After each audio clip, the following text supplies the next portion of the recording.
mentioned before, early February, Team USA defeats Team Canada 19-17 for the first ever international victory for a U.S. box lacrosse team. And now the challenge comes to its ultimate conclusion.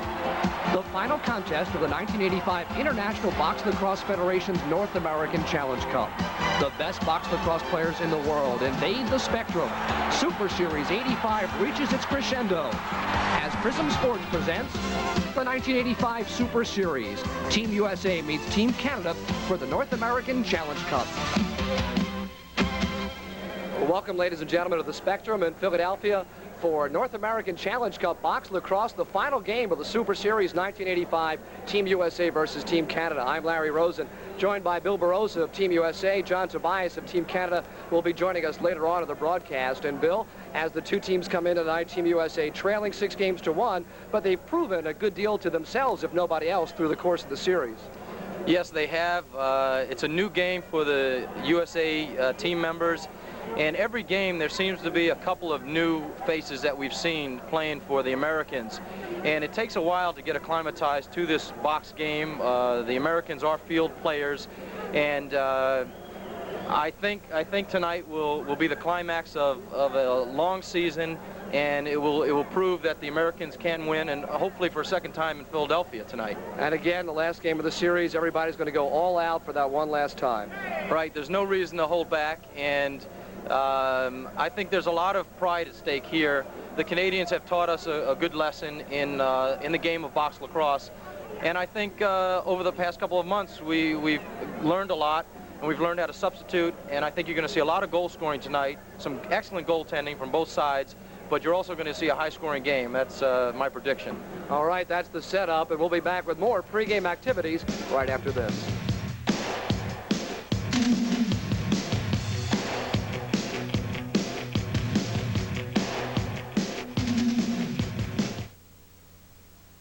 As a child, he received the name Franklin because his adopting parents found him wandering on Philadelphia's Franklin Street. Later, he became Matthew Saad Muhammad, the light heavyweight boxing champion of the world. This month, spend a half hour with Matthew Saad Muhammad on the latest edition of Jim Barniak's Sports Scrapbook. Relive Saad Muhammad's rise to the top and his defeat of champion Marvin Johnson. Listen as he makes the transition from boxer to actor and model. Philadelphia's Matthew Saad Muhammad on Jim Barniak's Sports Scrapbook. This month, exclusively on Prism. It's a must for baseball fans. Any baseball fan of any age. It's Inside Baseball, and we'll be bringing it to you all baseball season long exclusively on Prism. We'll take it back to the early days, a look at some of the big timeless moments, the old-timers who laid the foundation for the great game that baseball is today. We'll also talk today with those same players as they recall firsthand their history-making events. Join us here on Prism as we take you inside baseball, a full hour of Inside Baseball, a new report each month, exclusively on Prism.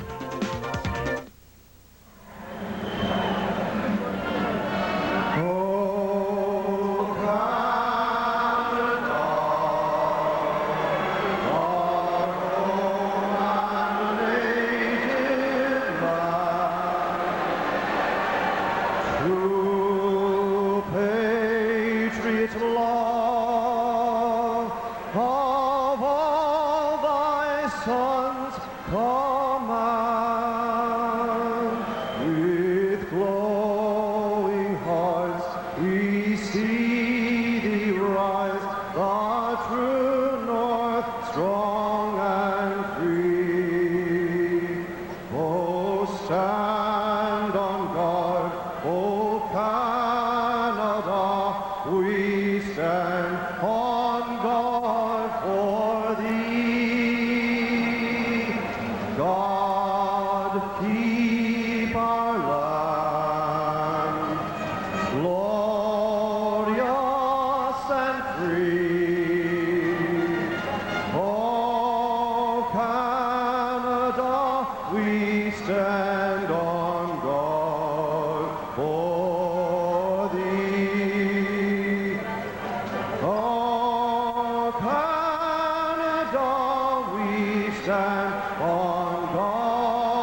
traditional pregame handshakes being exchanged at the center of the carpet as the Unionville High School Marching Band completes playing both the Canadian and American national anthems.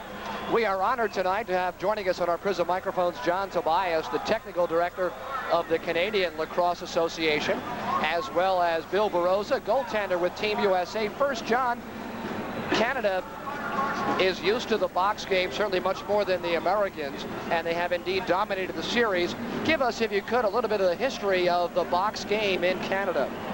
Well, box lacrosse started back in the 1930s when we had major facilities such as Maple Leaf Gardens built. We were predominantly field lacrosse before that time, but with those beautiful arenas sitting empty in the summertime, and our weather in Canada is not quite as nice as it is in most of the United States, it was a natural to bring it indoors, especially with ice hockey being popular as well. We had, every community in Canada pretty well has an arena, so we're fortunate that way. So just a natural evolution to move it indoors. And the hotbeds in Canada are the Ontario area as well as British Columbia. In America, similarly, there are some hotbed areas and then other areas where it's not quite as popular. Bill Barosa, Long Island and the Baltimore area, they've produced virtually all the players we see on Team USA tonight. Right, all of the players on the field that you will see tonight, every single one of them is either from New York State, the upstate area, Long Island, or Baltimore. Let us go over the starting lineups, if you will. The teams match lines of 5. There are full units of 5, and both teams have 4 units available. The number 1 line for Team USA features Jim Darcangelo, Bob Greavy, Steve Stenerson, Pete Vocal, and Dennis Townsend. And I believe it's Dwight Metke starting in goal. Yes, it is. For Team Canada, the number 1 line, Phil Scarfone, their leading scorer, Frank Kiley, Mike Reilly, John Grant, the former wing, and John Monroe. And play is underway with Steve Stenerson taking the initial face-off. There is a 30-second clock in the box, and a shot right away by Darcangelo is stopped by Rob Mason. And it's John Grant at 6'7" tall, the largest member of either team. And he'll have the ball a good deal of the time for Team Canada. He makes a move on his own, alone, and scores. And that is vintage John Grant from the Philadelphia Wings fans who remember a decade ago. John Grant just doing it on his own, John. It's a real treat in box lacrosse to watch Johnny Grant do his thing, and Team USA will have to double team him when he gets inside that dotted circle because Big John one-on-one is deadly. And as a goalie that has played against John, you always have to be leery of his backhand shot, and that's what Bob Greavy was trying to defend as he played him, and John got the better of him on that particular goal. In the face-off, the sticks are back-to-back with the ball between them. They fight for the loose ball, and some heavy hitting by Todd Stark as he comes up with it. And here comes Team Canada. A shot and a save by Dwight Metke, and the transition game is oh so critical in box lacrosse to shift from defense to offense as quickly as possible. Team Canada in its man-to-man, and a shot and a score! Right away, Jeff Goldberg. There seemed to be a hole in the net, and Jeff has a beautiful patented left-handed underhand shot, and I don't even think the goaltender was ready for that. Jeff Goldberg out of North Carolina State plays for Long Island AC, the 4th leading scorer on the team. Another one of the Americans with that choice between the outdoor and the indoor game. Wants to see the indoor game succeed. He likes it much better, he told me. We are 53 seconds in, already tied at 1. And that's Chicharone as the 3rd line is out for America. Makes a move as he's knocked from behind. Some heavy action along the boards. And a whistle, and the tempers are flaring already. Larry, as we discussed at the pregame taping, the game will be a high-scoring game, although both goaltenders are excellent, and we can expect a lot of scoring, a lot of shooting. And it's Team USA in control.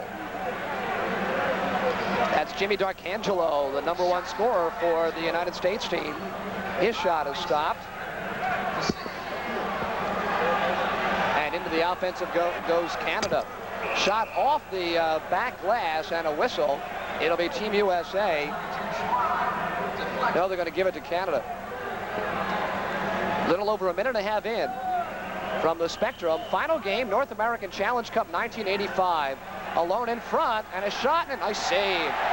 Shot by Ron Harnick, saved by Dwight Metke. And some controversy, but it will remain Canada's possession. And Harnick was alone in front, but Dwight stood up and beat him. Well, there'll be a face-off on that. On the shot, when it goes off the goalie into the crowd, there's a face-off in the corner. I think that was the confusion with the whistle. To the left of goaltender Metke, it's Mike Reilly, John Monroe, and Team USA comes up with it. Here's a breakaway. Bob Grebe goes in alone, stops, score. Nice little hesitation move by Bob Grebe before firing the shot, and Team USA is on top.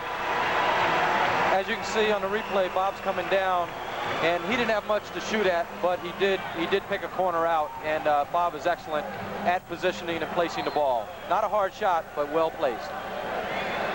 And already it's 2-1 Team USA, and Grebe comes up with it once more. Grebe, the outstanding attack man in college back in '75, still a prolific scorer at the top of the goal area. It's John Monroe. Remains Team USA's possession. Possession to Bob Grebe, Team USA. That's Jim D'Arcangelo starting the offensive set, gets a pick and works off it to the right side. Behind the net, a lot of action from behind the net. That's Vogel in front. He had Grebe, but a nice save there by Mason, and back comes Canada.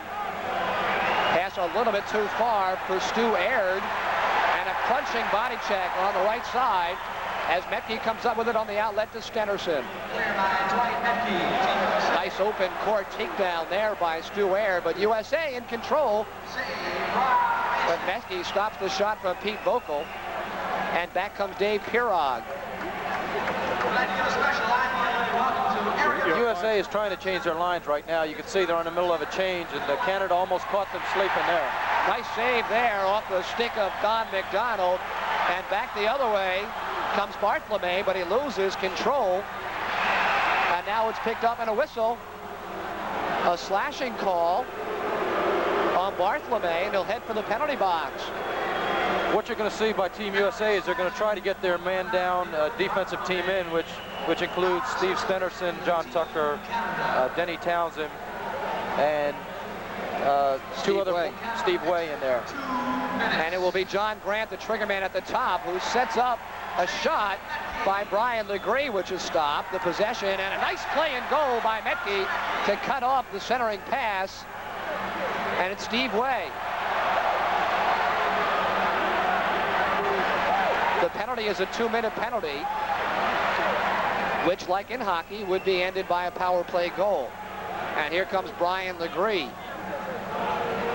Legree, Scarfone, Grant, Stark, and Swan set the scene on the power play unit. It's Grant at the top. Nice pass from Grant, and the goal, I believe it's John Swan. Yes, it is John Swan, and what a beautiful setup from John Grant once more, John. You'll see Dwight Metke out of the top of the circle because he's playing John Grant's shot, which left the crease area open, and it was just a case of Swan putting the ball in the net because Metke's 6 feet away from the crease line. The reason Dwight plays so high out is to cut down any angle, and John Grant certainly would not have a good shot and therefore gave that simple backdoor. It came up big with a nice save there by Dwight Metke. Off the stick of Todd Stark, tied at 2, 11 minutes to go in the first quarter. Back comes Team USA, alone in front. Shot and a save, absolutely no place for John Lamon to shoot it as Mason stood his ground, and there's a penalty as Neil Barthelme is taken down, and it's a cross check. Whistled by Steve Marshall, and here's a look at it. Double team hit there on Barthelme. They could have given the penalty to either of a couple of men. You're not allowed to put that stick across the back like that. You can do it when the player's coming at you, but it hurts if it goes across the back. And it's Mike McMillan with a 2-minute penalty. Here's USA on the man advantage. Oh, is that a score? No, or it's on the outside of the net. And we've got a fight in front. We've got some fisticuffs. And there's a third man in already. It is Don McDonald for Canada, and I believe John Lamont for Team USA, although we can't pick up the Americans' number. It is John Lamont for the USA. And officials Joe Murray and Steve Marshall, along with Harry Benham, separate the combatants. Don McDonald, a tall, rangy fella, and John Lamont, the All-American out of Maryland, University of Maryland, didn't take too kindly to it. And I believe we'll have fighting majors to both of them. Did you pick up a penalty before the fighting? Well, the two of them, when you're establishing a crease play and a power play, there's a lot of pushing and shoving going on. I don't think the referees will call that contact, again, because they're watching the power play and the whole play. But in the intensity of the action, sometimes one guy gets a little extra shot in there, and before you know, boom, they're both going at it. But I think they'll both get fighting majors for that one. I'll be interested to see if the referee picks the third man in or not on this call, because if he does, that man's out of the game. Don McDonald, one of the players from British Columbia, I believe, who has joined this Ontario, predominantly Ontario-based team. And he said hello, how you doing, teammates? Let everybody know he was part of the deal here. Yeah, we could see two USA team members in the penalty box, so it looks like they did pick up the third man in the fight. I think it was Mark Hahn who will get that third man in. Their 2 minutes has been posted. There may also have been a game misconduct as third man in, but it's all being sorted out right now. The 5 minutes is on the board for John Lamont. And we'd expect there to be 5 minutes as well for Don McDonald. An action-packed first few minutes. Gentlemen, why don't you give me some general impressions on how the two teams have come out tonight, starting with Team Canada. Well, our guys are seem a little nervous and hesitant out there. Our forte is the transition game, and we seem to be a little slow both ways on defense and offense. The U.S. guys are coming charged out, and our guys don't seem to be as enthusiastic out there. They may be a little hesitant getting off the mark, but I'm sure they'll come around as time progresses.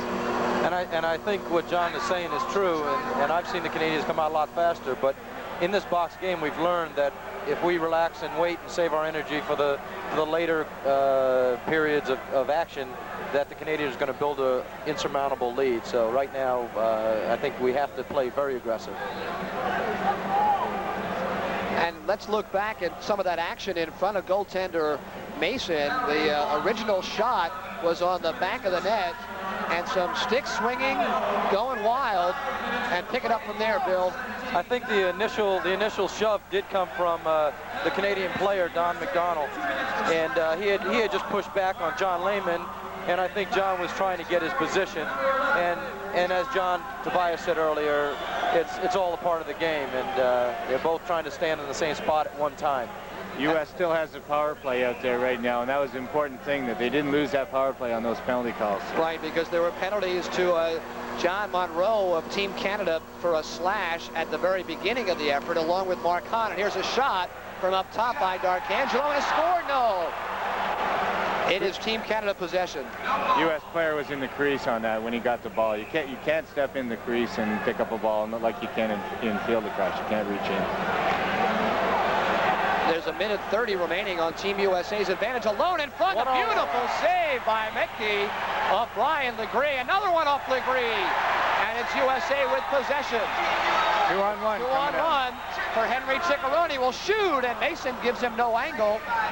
The Canadians did an excellent job of sending a man out of the box, and therefore denied them that 2-on-1 break, and it was an all-even situation before the USA could take a shot. There's Frank Kiley in the corner. Finally, he'll be double-teamed, and they break it loose. And it will be possession USA with 54 seconds remaining on the man advantage. Tied at 2, 9:45 remaining first period. And here is Jeff Goldberg to trigger. Up top, and a shot, a save off the bounce. Rebound is alone in front for Craig Jager. And a takeaway for Peter Jenkins. The USA is going to have to pick their shots a little bit more carefully than they're doing, because they're not going to score on these Canadian goalies from the outside. A nice takedown by Ron Harnick, or on Ron Harnick of Team Canada there. And USA in possession, Jeff Goldberg. The shot is well wide. The rebound comes off the backboards, and the pass is simply missed by Craig Yeager. But he'll chase it down. It is a 4-on-3 advantage, Team USA. Craig Yeager can go through many people, and you saw that right there. He's an All-American from Cornell University and played on the 1978 USA national team. And when you need a goal, you can count on Craig. And an open net for Canada as they bring Stu Aird out. It's John Swan with it, centering pass, and a nice rolling save, but he leaves the open net, does Metke, and that leaves McMillan alone in front to score it and wipe all the penalties away. And Team Canada takes a 3-2 lead. Beautiful setup there, John. Yeah, that was it's too bad for Dwight Metke because he made a fantastic save there, but this guy, the U.S. guy at the top of the crease, is not playing his man, and our guy got a beautiful rebound. It's one of those Merry Christmas goals. And then you'll notice, too, what we did on that play is pull our goalie and bring in an extra attacker, so we play even up in the air zone, which is a good gamble, except for when you lose the ball. Swan now with back-to-back goals, 2.5 minutes apart, and Canada on top 3-2 with possession. You can see so far, Larry, that the Canadians are taking their shots from the inside, and they're picking their shots very well, where the Americans are taking a lot of outside shots and therefore making easy saves for the goalie. Good intercept there by Henry Ciccarone. Lead pass goes out of the area. It's nice to see the U.S. team trying that fast break, though. In the first few games of the series, they weren't doing that, and it's a big part of box lacrosse, and everybody loves to get a breakaway and take their shots on those goalies, right, Bill? Yeah, I saw plenty of them, and they're excellent shooters. The bouncing shot is wide by McMillan. You can see that man was all alone, and somebody was not playing defense, and luckily he didn't take good possession of that pass. A nice break for Mark Gold, who came up with it. Interference on the U.S. player coming down, and the referee has given Canada the ball back. Illegal substitution is the announcement. It might have been a player on the field too soon before the other player had come off, and that's the only thing I can think of. But it's Todd Stark for Team Canada who will start it off. And yes, indeed, it must have been too many men on. And it is a 2-minute bench minor to be served by Jimmy D'Arcangelo. So when you change your lines in box lacrosse, you got to have the player right at the bench, within sticks lengths of the bench. He can't necessarily be right off the floor, but he must be within sticks length. And I think on that call, the referee saw that there was 6 players out on the floor at one time. It'll be interesting to see where Dwight Metke plays when John Grant has the ball now, because last time he got burnt back door. Once more, a similar give and go into the goal area separates Brian Legree from the defense, and he's alone to score. They caught Dwight on the move there. And what happens, or what you want to do in box lacrosse, is you want to move the goalie, because if he's stationary, it's very difficult to score. And you can see the goals they've scored on Dwight have been when they've moved him from one side of the goal to the other. And it's excellent stick work on Canada's part. Dwight turned in a fine performance in Philadelphia back in February. He has started ever since, but having a tough first period. He's had a lot of shots to stop, though. He's made some excellent saves so far, and I think if Dwight wasn't in the goal, it might be an 8-2 game right now. All right, Mike McMillan will be flagged for the cross-check, as there was some heavy action along the boards.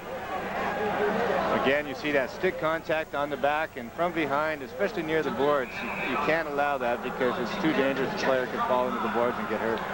All right, the power play unit for Team USA has Jimmy D'Arcangelo at the top. And he'll take the shot, and Mason sees that one all the way. D'Arcangelo fights for his own rebound with Dave Pirog. Now it's Hahn. As I said earlier, the USA team has to, particularly on man-up situations, look for that one-on-one with the goalie and not shoot from the outside. They're going to have to go inside on him. on that particular play, when you've got a penalty, you've got to get the ball over the center floor within 10 seconds. And that time Canada didn't do that, so USA got the ball. Finally, the USA gets an inside shot for Hahn, but it's stopped once more. Fine interception. And Hahn one-on-one with the goaltender, scores! He caught Bob Mason still on the move, unable to get back into position. And Hahn put it away. You see, Robbie was going over to the bench to substitute for that attacker. He just got back in the crease, but he left too much room to shoot on that one side. That play started all the way back on the USA team's defensive end of the field when that, I don't know what number it was, but picked up that intercepted pass and started that fast break. Interception made by Henry Chicharone. And it's now 4-3, so Canada had scored 3 unanswered goals midway through the period. And USA back on the board. Mark Hahn from Henry Chicharone. Larry, before the game we were talking about how many goals would be scored, and the series where the Americans won a couple of months ago was 1917, a 2-goal difference, and this could be as high a scoring game. And here comes USA. It's a second line out. That's Frank Urso. Leaves it for Jeff Goldberg. You can see number 6 lost his stick on Canada, so he's covering a man without his stick. And it looks like some more. Get a penalty for that too. You can't play the man like that without your stick, because you saw what happened. I don't know if they'll pick it up in the replay, but it's too easy to grab the sweater and direct the guy with the hands. Here it is. Jeff Goldberg is complaining that his man was grabbing. Yeah. And yeah, the cameraman shows it quite easily how you grab the guy. But I do not see anyone heading for the penalty box just yet. They're going to call a face-off on that, it looks like, and that definitely should have been a penalty. Well, away from the action, there was some hammering going on involving John Swan and I believe Frank Urso, and maybe the stoppage had been called before the violation was picked up. No, now they are indeed sending Brian Legree to the penalty box. And it will be a man advantage for Team USA, a chance to tie it up. Let's see, and if the USA team does go inside for a shot now rather than take that long outside shot. And here they set their unit. Urso to Chicharone, back to Urso. 3 men on the perimeter, 2 men running through the inside, and a screen shot is stopped by Mason, but a beautiful takeaway by Chicharone alone, and a nice save by Mason, a good sliding save off his left shoulder. Yep. And here's Scarfone alone at the other end, but the pass is too far for him. And Metke ranges out of his crease to come up with a loose ball. Back to Urso. Gets around Monroe. Nice backhand flip pass. A man in front. That's Tucker. Shot. The save is made. Tucker, the shot, saved by Mason. That was an excellent save by Mason. Chicharone was looking to shoot on his offside, and Bob came back and made a great save. You can see Canada pulling the goalie again, looking for that man advantage. That's McMillan who just entered your picture. 55 seconds and counting on the penalty. And USA, Hahn is not really challenging. He's allowing the clock to wind down. And Phil Scarfone, a master at killing the time. The team is a man down. Shot clock is not enforced. The team is Finally, it's Dave Durant. Right side, checked into the boards by Urso. Spins behind the net. Just ragging off some clock. The shot clock does not roll when you are shorthanded. And it's Kiley. Out front to McMillan, and he'll just hold it. Penalty clock down to 15, and a brilliant job of penalty killing by Team Canada. Mike Reilly behind the net. And that'll do it for the penalty. Go ahead. USA should have 2 men on the ball carrier at all times. And what you got to do is set up a zone defense in front of the net and just get 2 guys on that ball. And now Legree is out. Sides are at even strength. Mason will go back into his goal. And a save by Metke, an easy one. Not a good shot. And that was an easy save for him and created this 3-on-2 situation. See if they can capitalize on it. Pass was too high from Tucker to away. Mason to Monroe, Team Canada. And now it is Aird who will lead the charge. The Box Lacrosse 3:45 remaining, 4-3 Canada. And an easy goal in front for Mike McMillan, left all alone. The lovely pass found McMillan alone. Canada scored. You see Metke there, went after the loose ball, and he got trapped behind the net. That ball is fairly lively coming off the boards, and it was a nice high bounce, and Dwight couldn't get it, and that is definitely a Merry Christmas goal. And it's 5-3 Canada on top. McMillan, another one of the players just arriving from British Columbia, has made his presence felt. Aired against the USA's man-to-man defense. Finally, a double team kicks the ball free, and with some open space, here comes Jimmy Darkangelo. He stops and sets up with the shot clock rolling. Steve Stenerson against Dave Pirog, man-to-man. Now to Bob Graby. He'll shoot from the top of the area well wide. They fight for the rebound. 3-on-1 for us. With Dave Cruikshank leading the way. Looks right, passes left. Beautiful three-way passing combination, but Metke stops it. And 3-on-2 comes Team USA. Steve Stenerson holds. Will go behind the net, looking for a man in front. And it's blocked back to Darkangelo. Shot clock down to 15. Dwight Metke came up with a beautiful save, and let's see if the USA team can capitalize on this now, because they've gone quite a few minutes now without a goal, and they need one to get the momentum back. Nice play in front to Stenerson. 4 chances and no goal, and back comes Canada, led by Stark. And falling is Brian Legree,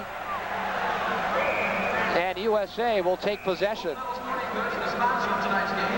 And both teams will change full lines. For USA, the second line comes out against the third line.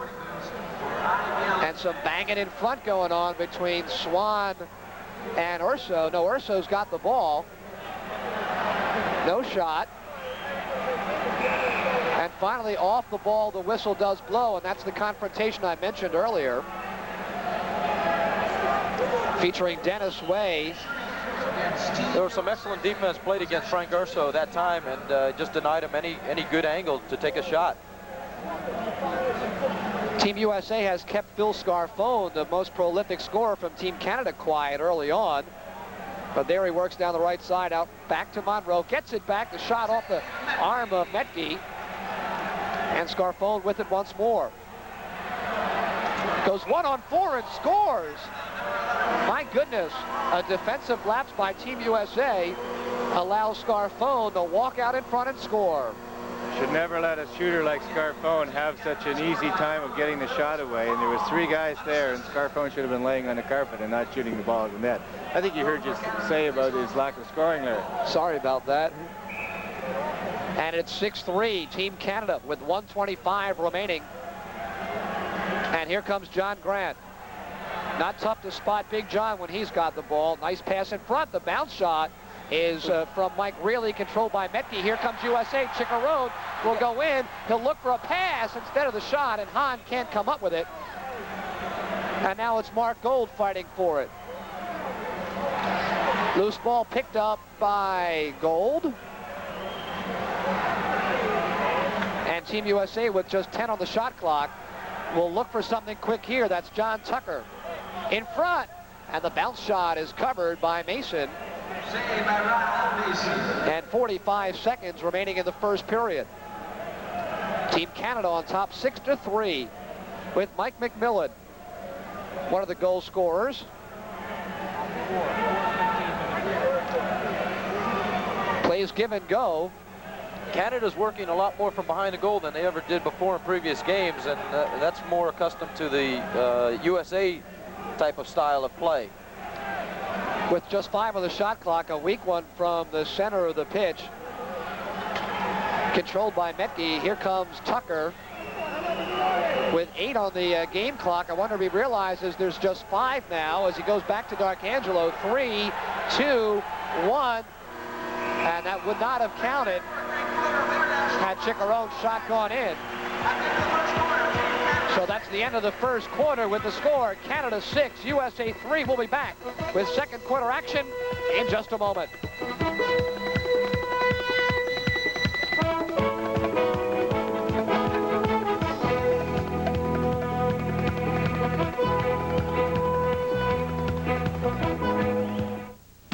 I'm Jim Barniak, and each week I invite you to join me on Pennant Chase, a timely look at all the latest happenings on the Major League Baseball scene. Find out who's hot and who's not, and a whole lot more, each week on Pennant Chase.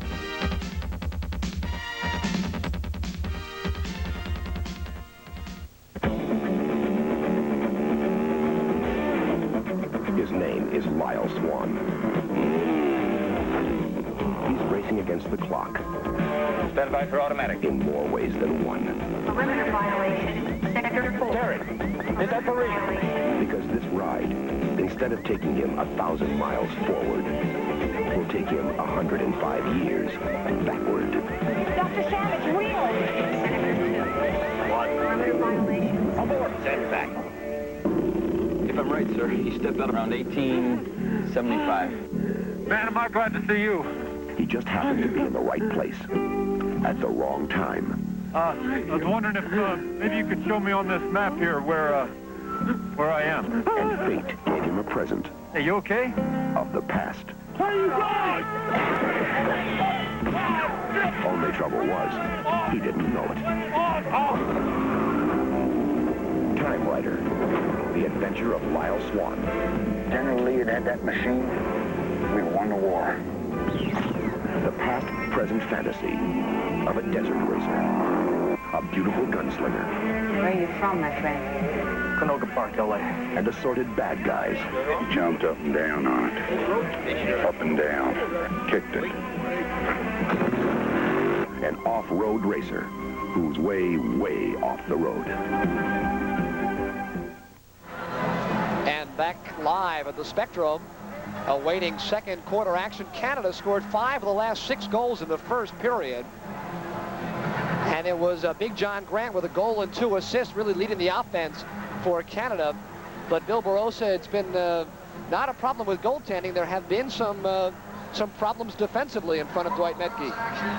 I think Dwight's coming up with the initial save, and then the rebound, because it is a rubber ball and it bounces a lot of funny ways. The USA team players are going after the ball and not playing their men, and then sometimes they're picking up a quick goal off of what John Tobias called earlier, a Merry Christmas goal. And they've got a couple of those, and we're going to have to stop those rebound goals. And John, Bill pointed out that Team Canada is using the man behind the net more often. Here is one of those plays in front by Team USA. I believe that's going to be Chicharron with the beautiful cross-crease pass. And there's Mason coming up big. And he indeed was part of the difference in the first quarter, although a lot of the shots that he faced were not the most difficult from those easy angles. No, the U.S. guys, I think, are picking it up now that you've got to get a little bit closer than that dotted circle out there on the floor to shoot. Any shot that's 25 feet out, our goalies should stop 95% of those. And most of our goals, you notice, we're in close, and you got to get that goalie moving, as Billy was saying, and get that shot in close, throw a couple of fakes, and that's the beauty of box lacrosse, is that you can get in close, hot dog a little bit around the crease, throw some fakes, and we've got some guys out there that love to hot dog it. We showed you that Mason plays for the Fergus Thistles, one of the great team names I've ever heard in the Ontario Lacrosse Association Major League. The Fergus Thistles, sorry to say, have gone out of business. They won't be back. Peterborough remains the lead team in that league, and we'll tell you more and more about that league as action gets underway in the second quarter here at the Spectrum, with Canada leading by a count of 6-3. And alone in front went Bob Gravy, but couldn't get it done. Rebound picked up by Brian Legree. Nice lead pass, but it's broken up by Stenerson. I'm sure Bob Terrian, the coach for the USA team, told the players that they're going to have to get more aggressive and to take those shots from closer in. and hopefully we'll see that as this period progresses. And here's Canada's coach Dave Wilfong's third unit out. Ron Harnick breaks through two-man. Great individual effort, but a nice save off Durant by Metke. Dwight stands his ground pretty good. He lets the shooter shoot before he moves, and that's the secret of good goaltending. Here's John Lehman. John Lehman had an excellent game last time in Philadelphia, and so we're hoping we can see some goals from him tonight again. The left-handed shot from Goldberg is wide, and 2-on-1. 3-on-1 as Monroe pops off the bench. That's who gets it in a bouncing shot, scores. And that's one of the unusual aspects of the box game. Monroe popping off the bench, finds himself alone on the left wing. Well, the bench is about 30 feet long, and on a quick line change, you gain 30 feet with one guy bursting in one door and the other guy bouncing out the other one. And speaking of bouncing, that was a nice little bounce shot by Monroe to put it past Dwight. So it is 7-3 Canada. A minute and a half in to the second quarter. Nice hit by Frank Kiley there by Goldberg. And here's John Lehman. Works with Frank Urso out front. Gets around one man, tries to do it alone, and that won't get it done. Shot clock rolling down to 12 as Metke must touch up to Goldberg. Or make that Hahn. No, that is Goldberg. He'll try to do it himself. The backhand flip, and it's off the post. Rebound is saved. And here's a whistle, a crease violation, I believe. U.S. guy picked up the ball in the crease, and that's one thing I think is called fairly closely. A bill like this, and that's for the protection of the goalie. And we do like to protect those goalies. And here is Cruikshank. Nice intercept there by Goldberg. Good foot speed for the North Carolina State star, and he's hammered from behind. Penalty coming up. And if he doesn't retaliate, it'll be a USA power play. And here comes the replay. He is blindsided from the rear by Todd Stark right across the numeral. And it's funny, it looked like Stu Aird had him lined up for a legal shoulder, but the cross-check got there first, and USA with the man advantage. On the power play. Let's get him going. USA with 5 men on the perimeter right now. Not a whole lot of motion. D'Arcangelo at the top. In front, shot and a save off Pete Vocal. And with the man disadvantage unit, it's Monroe. Goes around to the back of the net, takes a hit. Excellent play by Monroe. He put that ball down for his teammate there. And there's a good hit by D'Arcangelo. And Hahn with it stumbles through midfield. But with 1:10 remaining on the man advantage, here is Pete Vocal in front. Nice screen shot, but Mason got a piece. Good hustle by Ciccarone along the boards to keep it alive. For Hahn to Ciccarone. Out of the top, it is Vocal. And USA just misfiring by those slightest of margins, but the offense failing to click, especially on the man advantage. But the double team shakes the ball free.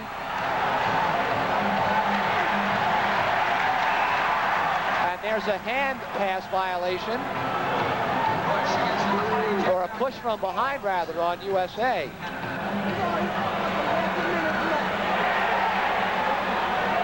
Oh, there's a boarding as Hahn was nailed from the rear by John Swan. Jeff Goldberg's going to be bringing the ball up for USA. We're going to look to Jeff for some shooting here because he's got one of the hardest shots on the team. Scott Urso. Canada holding their ground in the box, not allowing anyone to set up shop in front of their goalkeeper, so nothing left for Urso to do but shoot it. Barthelme fights for the rebound, comes up with it to Urso, caught it by his ankles, and he is hammered from the rear. Gets up, though, aggressively. Centering pass blocked away by Pirog. And once more it is Urso. Penalty has expired. Alone in front, the backhand flip goes wide of the left side, and another shot is stopped by Mason. so. Too high for a teammate. And the loose ball is covered by Todd Stark. You can see Canada breaking from the box again. Penalty coming up here against U.S. And that'll be on Mark Gold, riding Stark from the rear as Stark was going in one-on-one. And what's the call here? It's going to be a hold. You see how he has that arm draped over him and he pulls him down. And the other problem he had the glove on the back too, and the referees really watch as soon as both gloves are on the player. Grant triggers. He's got it. John makes a goalie come out real high. Nice save, beautiful save by Dwight Metke. And when John Grant forces the goalie out high, he gives him that back door. Ball still in play. Now it finally goes over the boards. Canada to retain possession. A minute 41 remaining on the penalty to Mark Gold. Scarfone intercepted. They've got 10 seconds to clear that ball from the defensive end of the field. They've got to move quickly here. Oh, a giveaway there. And Grant keeps it alive. Picked up by Legree. With Swan, Stark, and Grant and Scarfone in the man advantage unit. And it's always Grant up top. He's got great shooters on either side of him. That time Scarfone winds up right-handed. Once more it's Grant to trigger. The USA holding their positions in the box. Grant will shoot. Trickles wide off the inside pad of Metke. And a burying check issued by John Tucker on John Swan. But Grant with the ball to Legree. A shot is wide. Rebound. Comes all the way back out to Legree. Finds Grant once more. Backhand flip. Metke reads it. Holds his ground. And the zone is cleared by Stenerson with 35 seconds remaining. A low-scoring second quarter here at the Spectrum. 7-3 Canada. They've got the lone goal of the second quarter from Monroe.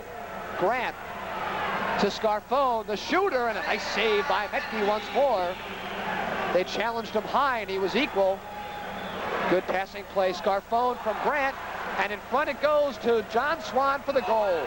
The three-way passing play works so effectively, John. The secret on a power play is let the ball do the work for you. Here's tic-tac-toe, and Dwight has to follow the ball, and you get him moving too much and isolate that crease man with the ball, and he's got a lot of room to shoot at when that goalie's moving. But I feel sorry for Dwight because he's played a great quarter, and both goalies have. I think this is the goalie's quarter so far. And Canada builds a 5-goal lead at 8-3 with the power play goal.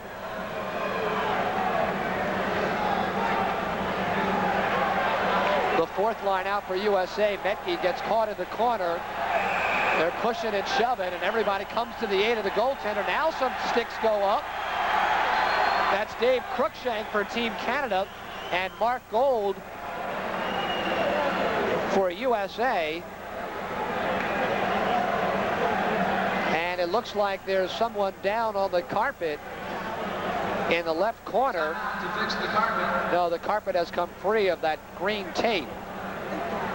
That's right. That carpet's right on top of the ice, and that tape, I don't know, it seems like it loosens up after time being on the ice, and when you get a lot of people in one area, there's a lot of motion on top of the carpet. But you notice the guys are tripping a little bit out there as well as they're breaking down the floor, and I think it's because the carpet is a little loose. And now the crowd becomes a factor. The USA has not scored since the 8:20 mark of the first period when Mark Hahn scored from Henry Chicharone. Since then, 4 unanswered goals by Canada to build a 5-goal margin. I'm Larry Rosen here with Bill Barossa from Team USA, John Tobias, the technical director of the Canadian Lacrosse Association, bringing you the final game of the North American Challenge Cup International Box Lacrosse Association. Team USA versus Team Canada. The Canadians have been playing the indoor game for at least 50 years or so, although you were telling me, John, that some of the teams in that league go back as far as the 1860s playing lacrosse. Yeah, we have some traditional lacrosse clubs, the Brampton Excelsiors, the New West Salmon Bellies, the Fergus Thistles, that have celebrated 100-year anniversaries. And it's nice. Lacrosse is our national game in Canada, and it's older than the country is. The country was formed in 1867, so we got a proud tradition in Canada with lacrosse. And the repairs continue. Bill, of course, the vast majority of these players for Team USA, their experience is outdoors. As they come inside, what are some of the factors that they have to really concern themselves with to get adapted to the indoor game? Well, it's a short spurt game here, and you have to play closer to your man all the time, and you can't play off of him like you do defensively in the field game, because you can stay off your man 5 yards in field lacrosse and let him shoot at the goal, and typically you're not as close to the goal to score. Now if you leave someone open, they have a good chance at scoring a goal. Now rebounds become a more vital part of the indoor game, and that must be something a goaltender really has to learn to be aware of, the fact that that ball can come a rocketing back right at you after a shot from anywhere. As a goaltender, you want to control the ball as quickly as you can, but the most important thing, obviously, is to make the save. And Dwight's been doing that very well. You've got to count on your other team members to ward off the other players and to come up with that loose ball. Now, if Dwight can control that ball, that'll even help out a little bit more as the game progresses. We are back with action underway at the Spectrum, and as quickly as it starts, it stops once more. The second line for Canada with McMillan, Mike McMillan leading the charge. Now to Dave Cruikshank, to Stu Aird. Nice look in front, but it's not there for Cruikshank as Hahn takes care of him. And the loose ball comes back all the way to the neutral zone. That's Bruce Ogilvie trying to chase it down, finally gets to Dave Pirog. Nice look for Aird. The shot is high, and Metke holds, but the outlet is too far, and a man is alone in front. That's McMillan, and Metke strips him, and he whacks Metke down, and Dwight's going to take offense to that. But play continues, a man alone. The other way, a shot to score. That's Henry Ciccarone. I think the USA team needed that goal to get pumped up because they were 5 down, and I think you're going to see some physical play now, and they're going to start putting some balls in the goal. What a beautiful outlet pass. There's no such thing as a two-line pass in box lacrosse. And the nice deke in front. You know, I wonder if Henry was going to try to go over the right shoulder or if the checker kind of forced him to shoot it there. Larry will never know, but it went in, and it was an excellent shot. I don't know if he was going to pull it back and try to put it on the stick side of the goalie. We'll ask him after the game. I think Mason moved a little too quick on that, and I think Ciccarone saw that, so he went to the opposite side. Team USA back in it now. 6:37 the time. Ciccarone from way. Metke also got a piece of it. So it's an 8-4 contest.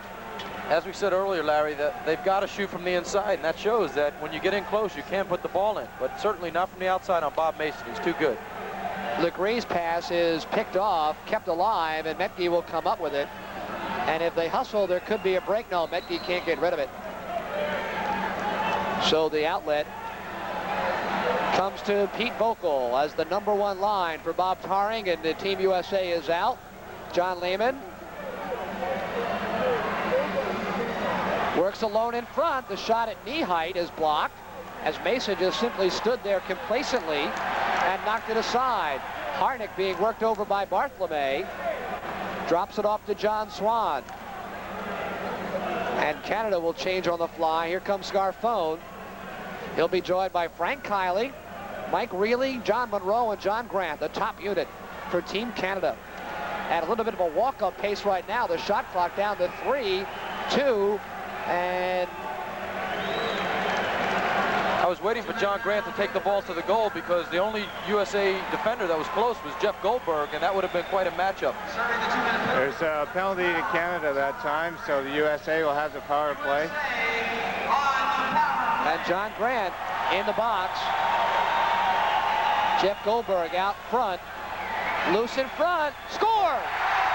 I said earlier, John Lehman had a good game in Philadelphia last time we were here, And you can see that that was an important goal, and it was off a bad pass, but he picked it up and made it happen. Just good hustle on that, just pure hustle, and you can score an awful lot of goals in close if you hustle and get that ball. Crowd's coming to life too, Larry, which is nice. Everybody in Canada knows about the Spectrum and knows about Philadelphia crowds, and it's great to see them coming to life. And it's an 8-5 contest. And the crowd indeed a factor. John Grant out of the box as Kiley takes a run at Lehman. And here comes Scarfone on the left side. The move to the middle. Jeff Goldberg hammers him from the rear. Dishes it out front. That's Reilly. Just in from British Columbia to rejoin this team. Works behind the net and bang! Ball comes free, no whistle. Team USA possession. Craig Jager. He's hammered by Reilly. Good one-on-one fight behind the net. You have two guys out there that are trying to be pro athletes. Mike Reilly had a chance to play professional soccer, and Phil Scarfone this summer hopes to take a crack at professional football, but they're good lacrosse players. He's got a tryout with New England. Oh, some serious banging on the left side. Scarfone has a tryout with the New England Patriots, of all people, as a quarterback. But he said he'd like to play lacrosse if he can. Here's a 3-on-1 quickly. Scarfone. And look at Jeff Goldberg takes the man, not the ball, and lets Metke recover. And here comes Hahn. That play on Jeff's part turned out to be an excellent play, and luckily the ball didn't spring free, and a Canadian picked that ball up. Frank Urso had Hahn in front, couldn't get it to him, but now comes across the other way to John Tucker, who comes out in front. Grease ball. He stepped in the crease. Got a little too anxious. Wanted to put that ball in the net, take the shortcut. And Metke will come out and hammer Scarfone. The only option for Metke as Scarfone was coming in alone. And here comes USA. Ciccarone the shot and the save by Mason. That looked like it was off the pipe, Larry, but I'm not sure. Think it was. Think you're right, Bill. That's Urso with 3:55 remaining in the second quarter. Team USA within 3. Certainly got the crowd pumped up, and hopefully the USA team players also. Mike Hahn working so hard off the ball. And Nina gets a nice shot in front, but a bad angle to it, and it goes to the crowd, and Grant will trigger for Canada. Working with Todd Stark and Bruce Ogilvie. A mixed line for Coach Dave Wilfong right now. Cruikshank at the top. Some picks and screens going on off the ball. And the shot and the save by Metke. And there'll be a face-off as the ball left the area. Hit off the screen behind the net. Again, in the face-off, the sticks are back-to-back. The referee places the ball between them, and on the whistle, you can go for it. Here's Stu Aird for Team Canada versus Mark Gold for USA. And it's picked up by McMillan. To see Canada go into a control type of game, try to take that momentum away from the U.S. Nice glove work there. The stick work, rather. And a check. It's a nice little flip pass to Ciccarone. Goes right side. The three-way tic-tac-toe play. It's stopped by Mason. Beautiful setup to Steve Way, who comes up with the loose ball in the offensive zone. USA is doing a good job of forechecking right now, and obviously they got the ball back. They did a fine job of passing the ball around, but Mason did come up with the save. And here's Jimmy Darkangelo, who's been silent offensively, one of the big guns for Team USA. Has a man alone in front of score. That's Dennis Townsend with the goal. Dennis Townsend is on the team because of his defensive abilities, and primarily, and I was surprised to see Denny score a goal, but that's beautiful. Dennis at 38 years of age, the oldest player on either squad, and hey, when you're alone down the slot like that, you can do it. Goes long side with the bounce, and suddenly it's an 8-6 contest. And again, John, Team Canada a little bit flat right now. Yeah, and U.S. has picked up the last 6 loose balls, and that's half the game right there. You got to have the ball before you can score. And they get another one, but it pops off the stick of Lehman. And here comes Canada. Durant. Nice bounce pass to Legree, who will set up with 2:10 remaining in the second quarter. 8-6 Canada. But it's been all USA the last several minutes. And a score! Oh! From Don McDonald, a quick shot over the left shoulder of Dwight Metke. I don't think Dwight was ready for this. I think he expected Donnie to get in closer. He's 25 feet out when he lets this go. That's an unusual goal for Dwight to give up because typically he stops everything that's high. Just caught that top left-hand corner. Did Dwight get a piece of it? He got a piece of that because it deflected into the opposite side of the net from where the shot came. So again, just a little bit slow on the shot.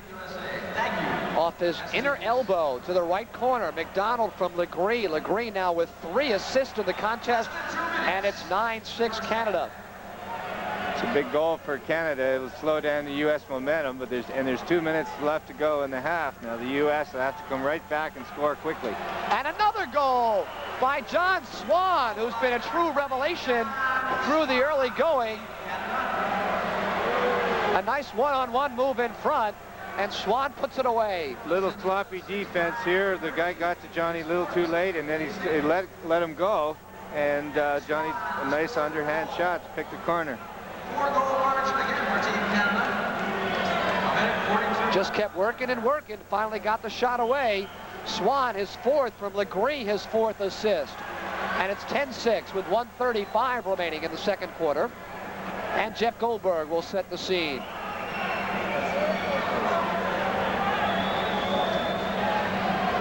That's Urso, the spin move. And that is off the crossbar. Urso had a beautiful shot there, and a fraction of an inch would have made that a goal for him. Grant working hard with Neil Bartholomew behind the net. But Bartholomew gets away a weak shot as he is decked, and he is down and injured in the goal area. And let us recap some of the highlights of the second quarter of action. It ended 6-3 after 1. Canada made it 8-3 on goals by Monroe and Swan. And then Team USA on fire. Chicharron, Lehman, and Townsend scored 3 consecutive goals within about 6 minutes of action to get USA within 8-6. But then McDonald and Swan just 21 seconds apart to give Team Canada the lead they hold now. With 1:03 remaining in the second quarter, it's 10-6 Team Canada, with an injured member of Team USA being tended to, Neil Bartholomew, who was whacked just as he released that shot. Looks like his right shoulder. I don't know if he's had shoulder problems in the past. I didn't see anything there that was that violent on the shoulder or anything, but maybe when he fell, he popped his shoulder or something. Looks like it might be a dislocated shoulder, though. How heavily are they padded there in the upper body area? They've got lots of padding there, similar to hockey players with the shoulder padding and arm pads. And they do have rib protectors on also, because John Tobias had mentioned earlier all the cross-checking with those hard wooden sticks and the metal poles, and that could take a toll on your ribs after an entire game. So Neil Bartholomew, one of the second-line standouts for Team USA, is escorted back to the dressing room for some medical attention. And we'll see who Coach Herring decides to use on that second unit without Neil Bartholomew. As we reach the last minute of the second quarter, John Monroe fighting for it, but it's picked up instead by Frank Kiley to Grant. And crossfield it goes to Monroe. Peterborough connection there. All 3 boys play together on the Peterborough team, and they're used to playing with each other. And little Frankie Kiley, he's the loose ball man, and Big John, he's the shooter and the feeder. Shot went off the back of the leg of Jeff Goldberg as we reach 25 seconds remaining. One more chance here for Chicharron. The left-hand shot, the fake, and that's off the crossbar. Looked like it hit off the back of Mason's leg. Bad pass by Grant, intercepted Chicharron. Shot goes wide as a lazy outlet by Grant, intercepted by Chicharron. And Monroe, it looks like he will kill the last 7, 6, 5 seconds of the second quarter. Cruikshank makes the pass in front, but that'll do it. So it is halftime at the Spectrum with the Canadians on top 10-6. And when we return, a visit with Team USA head coach Bob Terring for a look at some of the skills involved in playing indoor box lacrosse right after this.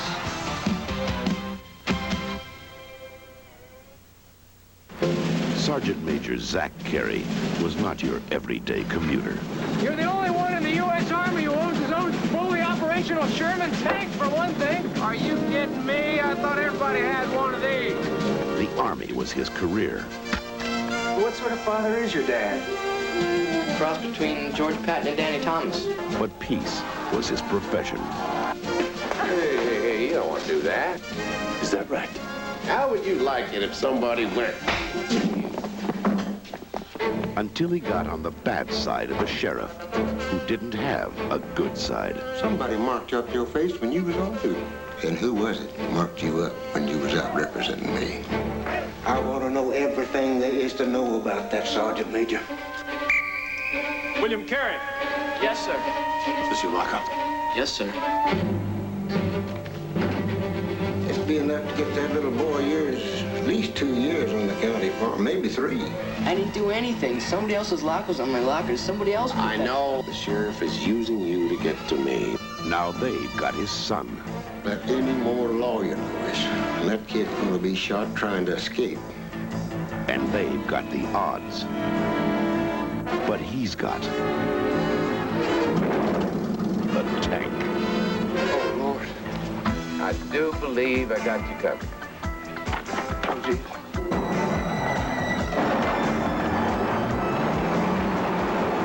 Can I go with you? I can't stay here no more. Jump on. Light out, Billy. I'm coming to get you. You're crazy. You're gonna get us all killed. Come out of that tank! Come out or I'll burn you out!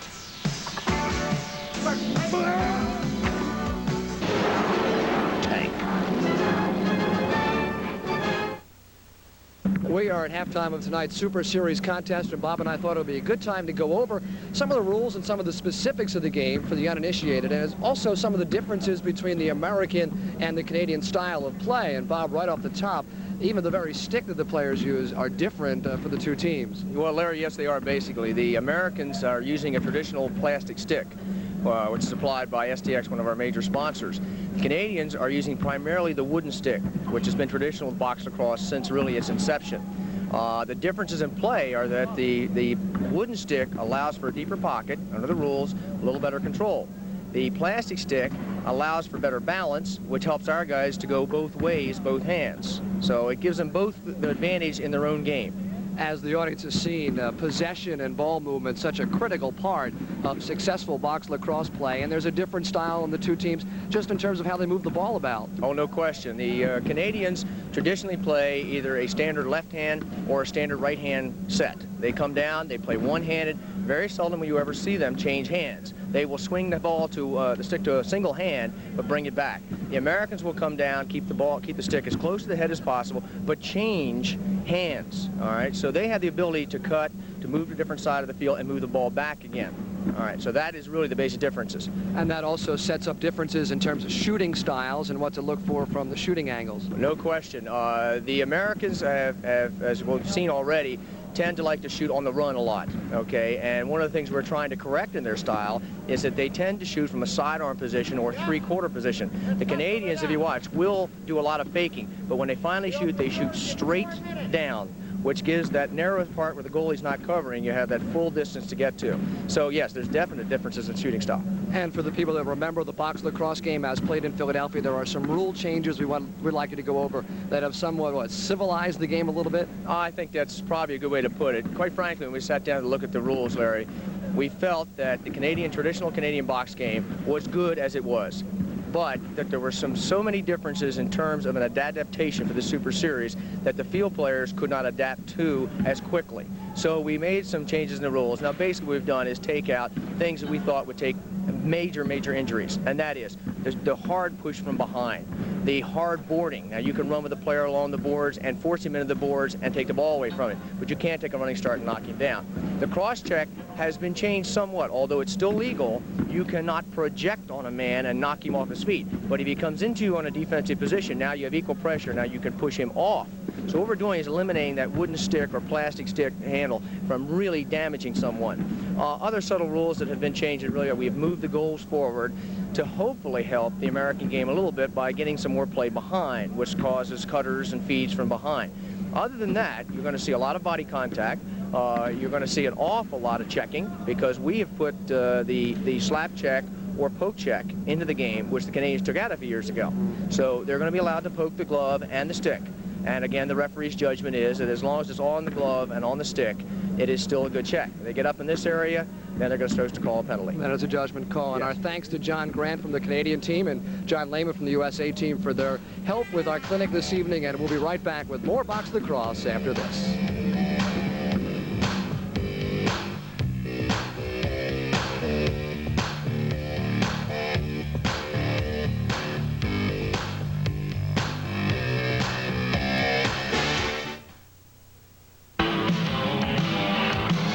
He's the new kid in town, and the music's on his side. Let's dance! Footloose.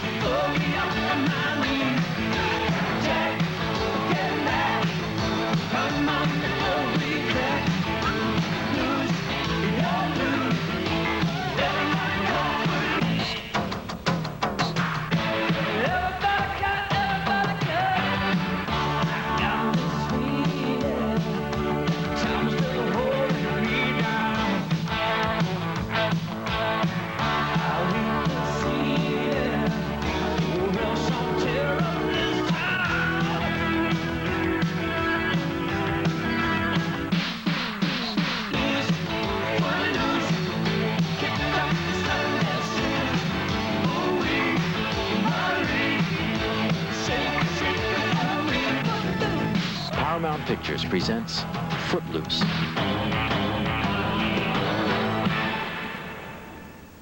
And we are visiting with the co-founder and president of the International Box Lacrosse Association, the man directly responsible for bringing the game back to Philadelphia, Ira Blumenthal. Welcome to the Spectrum, and generally bring our people up to date on how the Super Series was founded and how you wind up here in Philadelphia.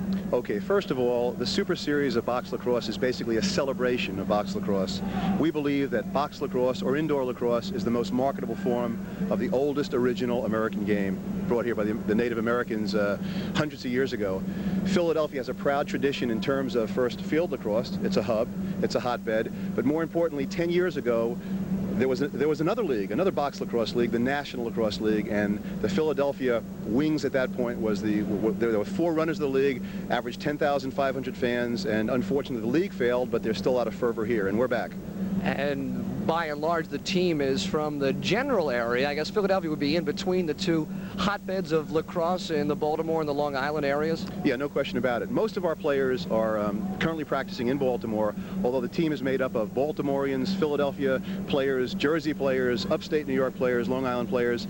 We have put together, on the Team USA side, the finest American players the field game has to offer.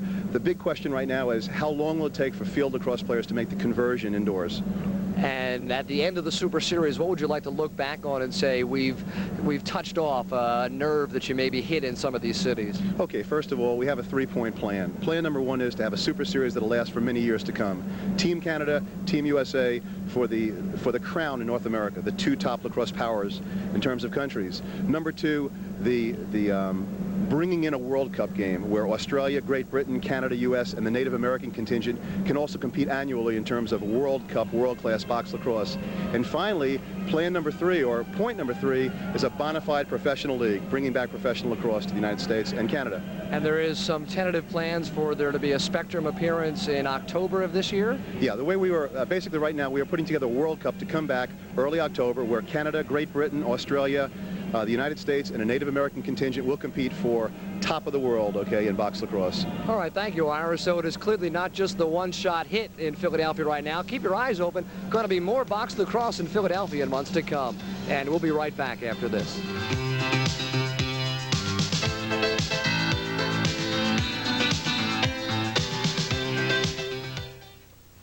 Ladies and gentlemen, Lenny Bruce.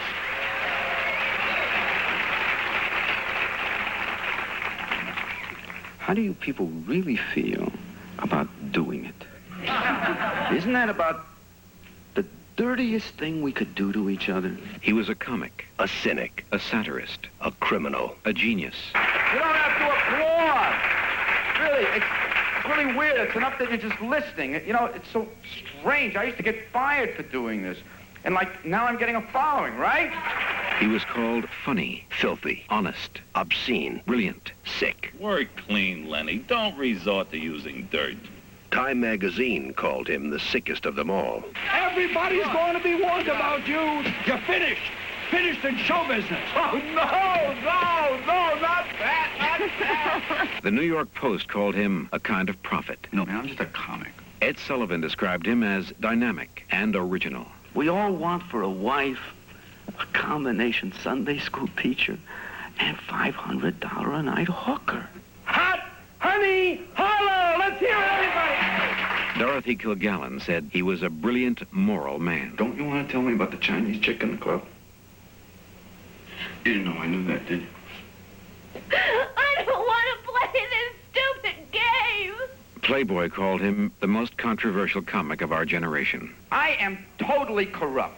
I mean, really. The Manhattan District Attorney said his act was an anthology of filth. Wow.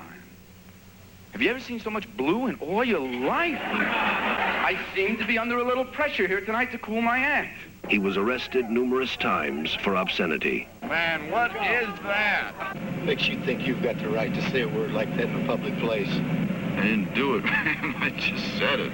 I'm ready to find you guilty right now. Ladies and gentlemen, this man's under arrest. What, again? Oh, what the... Mr. Bruce, you are making this very difficult. The point I'm trying to make is that we all live in a very hypocritical Mr. Bruce, you leave me society. no alternative but to find you in contempt of this court. Please, don't take away my words. Newsweek described his cause of death as an overdose of police. His obituary in Time magazine said he viewed life as a four-letter word. Dustin Hoffman, Lenny. Halftime lacrosse super series from the Spectrum. Team Canada on top by a score of 10-6 right now. Team USA giving them quite a battle, especially through the latter part of the second quarter. Let us go back now and review some of the key moments from that second quarter of action. And there was a lot of action in front of goaltender Dwight Metke. He made the initial save, but Canada, as they have throughout most of the night, have been able to get their goals on the rebound. After that save, it went back up top where John Grant set the stage. The nice inside look to Swanee. John Swan, that is his third goal of the night. And that's what gave them the lead at 7-5. And then Team USA came back after Metke made a save. The goaltender, a length of the floor pass, finds Henry Ciccarone alone. He'll go in one-on-one against Mason. And as he's hammered from the rear, he beats him over the right shoulder. And that got the USA within 4 at that point. Then USA got within 2 as Jim D'Arcangelo started the play up front. Went to the goal area and caught a cutting defenseman, Dennis Townsend, breaking in alone down the slot. He's got it, takes a look, finds his corner, and goes low side past the basket. And that made it 8-6, Team Canada. But then back-to-back goals by Canada, the last one coming once more from Swan as he individual efforts it past goaltender Metke. And that's how we stand at halftime at 10-6, favor of Team Canada. And we'll be back at the Spectrum with second half action in just a moment.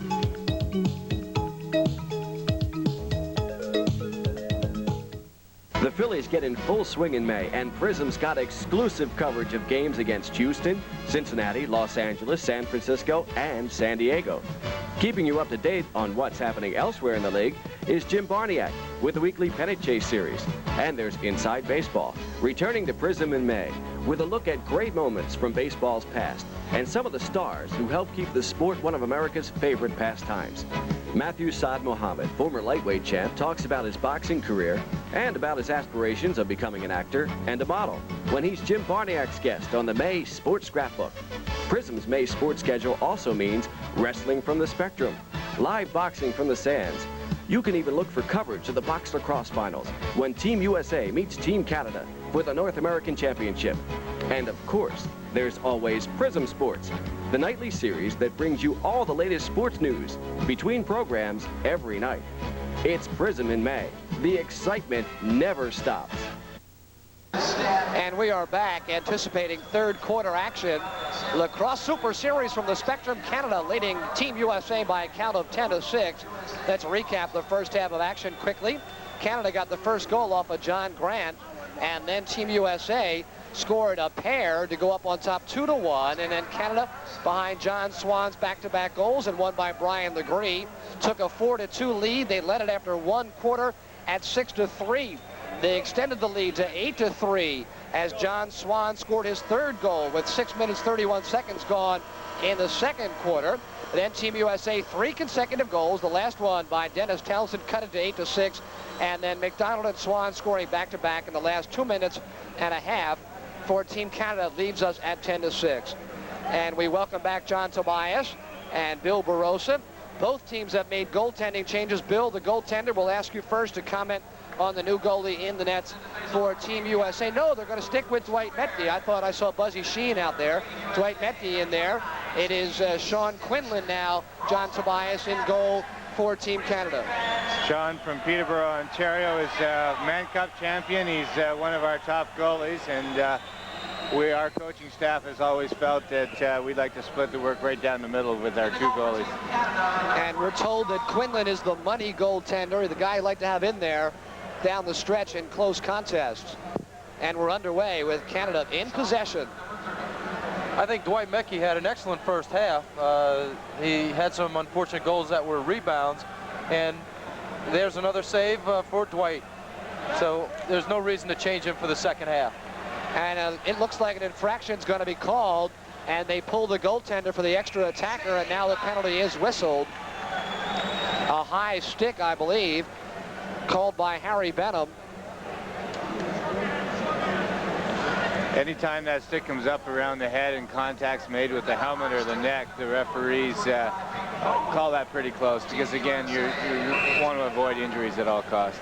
And it's Pete Vocal going to the penalty box. So the man advantage now.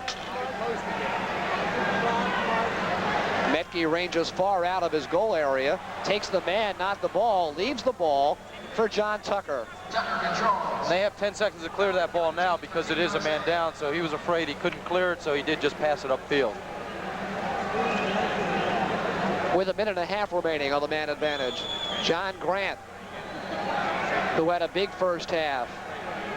And the shot and the save off Scarfone comes back to Legree. That same set for Canada. Grant at the top. Scarfone left side. Tries to go across the goal area. Loose ball and hammered into the boards. Goes Todd Stark. Grant will do it himself. A beautiful goal by John Grant. And it's almost like clockwork for the big fella. Nice bounce shot from John. Beautiful bounce shot, and those bounce shots are hard for the goalies to pick up, and especially when you got a big guy like John shooting it. I'm sure Dwight was looking for that pass and not thinking that John was going to take that shot, because every other time on the man up or on man up plays in particular, he looked to feed back door. So it is 11-6 Canada. Big goal, because everybody likes to score the first goal coming out in that second half, and I think the U.S. have just got to bear down and say, look, guys, they got one, let's go back and get it right away. Urso for USA versus Aird for Canada. The loose one comes to Stark. And here comes Canada. Good crisp passing inside. A shot is wide. Long rebound picked up by Urso. Has a nice outlet. And here comes Lehman. The left-hand shot in the basket. And you're shaking your head no, Bill. No, Sean Quinlan's too good to take shots like that, and he lined him up the whole way because John brought his stick down, and Sean could read that like it was going to be a low shot. Cruikshank, inside pass, backhand shot is wide from Stu Aird, and the loose ball picked up by Team USA with 12:50 remaining in the third quarter. They use Metke for the outlet man as they change on the go. A little slow pace for USA. They're used up half the shot clock, and they're just nicely getting over center, and they've got to pick up the pace a little bit. Steve Way will do it himself. The shot is well wide. Gets his own rebound. Backhand shot. Beautiful try at a goal there. But a 30-second violation. The wide shots do not count as shots on goal. And here comes Canada once more. Swan leading the third unit's charge. The inside look to McDonald. USA players are going to have to definitely tighten up on their defense and help out Dwight in the goal. And I think Dwight can make the saves and then slowly eat away at this 5-goal lead that the Canadians do have now. 5 goals isn't much in box lacrosse. You can eliminate that in about 3 minutes if you get some good shots. The last time these two teams played, Canada was down by 2. Sorry about that. Steve Way does it by himself. Steve Way took the last 3 shots, and I guess he was determined to get a goal there, and we'll see it on the replay right now.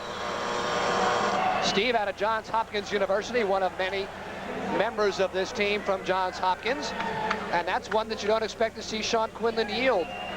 Steve disguised that shot pretty well. I don't think Sean thought he was going to shoot, and he seemed a little bit too relaxed in that shot, and it was a good shot just inside the pipe. And the goaltender gets an assist, does Dennis Menke, Dwight Menke rather. And it's 11-7, USA in control.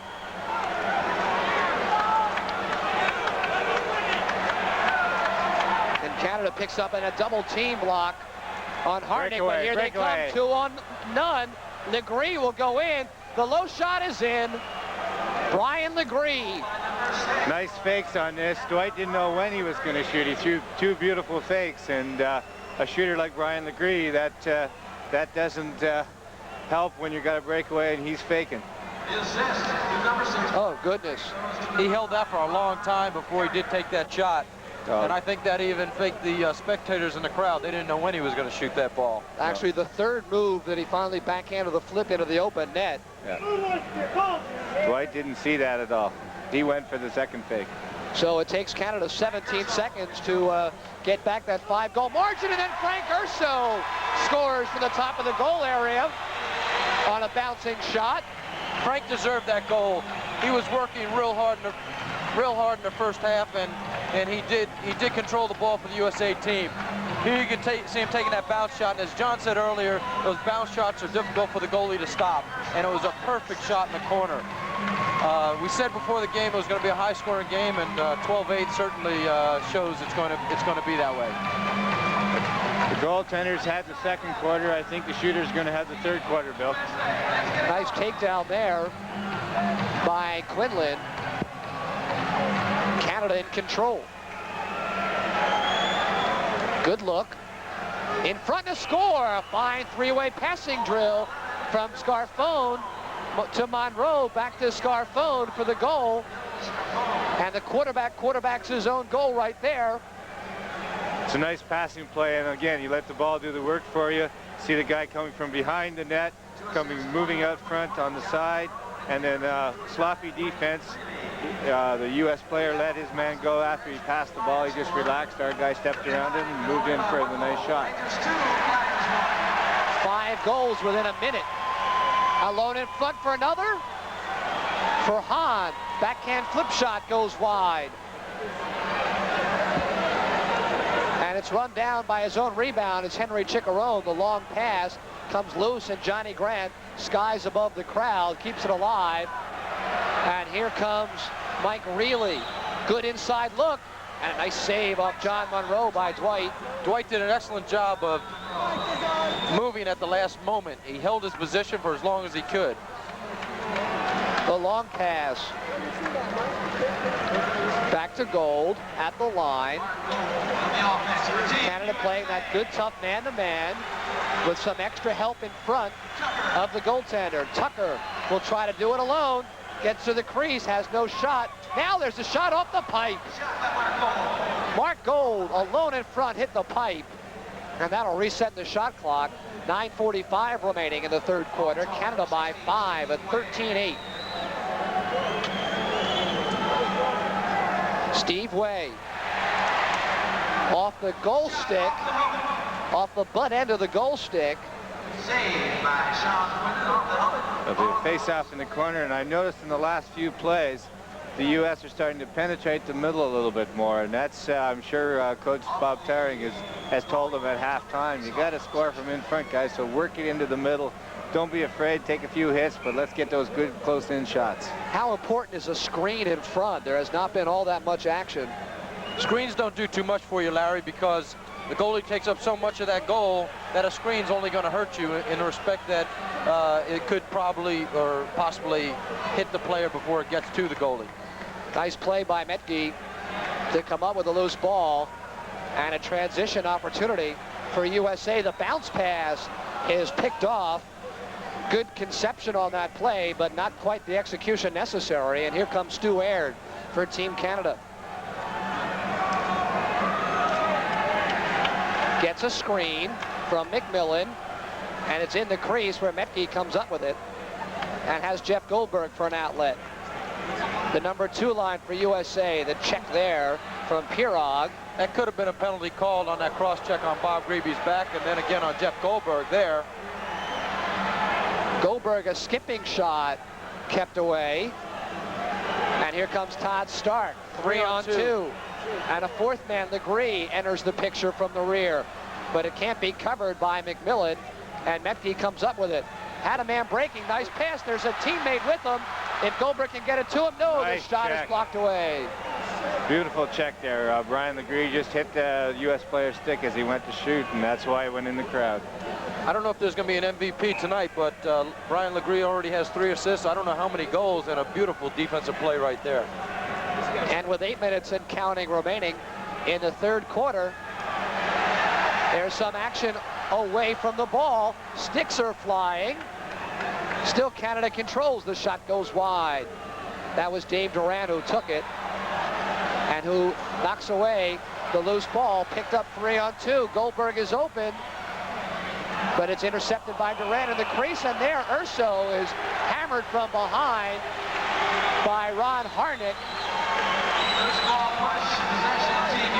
Again, the Canadian style, if somebody has the ball in front of the net or you think he's going to get the ball, you got to get on him. Now, Ronnie was a little too aggressive there. He could have got a penalty, but the referees gave him a break and just give U.S. the ball back. And it's Goldberg looking around, a lot of traffic in the goal area, and finally a whistle. Penalties, 2 penalties coming up, 1 to each player for a little slashing and elbowing in front of the net. Don McDonald for Team Canada, Frank Urso for Team USA. Urso, a fiery player, not a whole lot of size. Frank Urso is a 4-time All-American, and I'm not sure, but I believe it's about 2 or 3 players that ever made All-American 4 years in a row, playing at a major university or even college division of lacrosse. Correction on that, it's a U.S. penalty only. I thought they were going to give it both, so Canada has a power play. And a score immediately. Phil Scarfone once more, as always, off that left crease, puts it away with the assist to John Grant. That same set play, John. Well, you see Phil, who's usually up to the shooter position. There was a little pick on the crease. Phil drops down a little bit lower and gets almost a crease shot instead of a shooter position shot, and I think that fooled the U.S. defense a little bit. And again, with a shooter like Scarfone, Dwight doesn't have much of a chance on that play. Scarfone, again, the MVP of the Ontario Lacrosse Association, one of the best indoor players in the world. Lighten it up here. 14-8 Canada.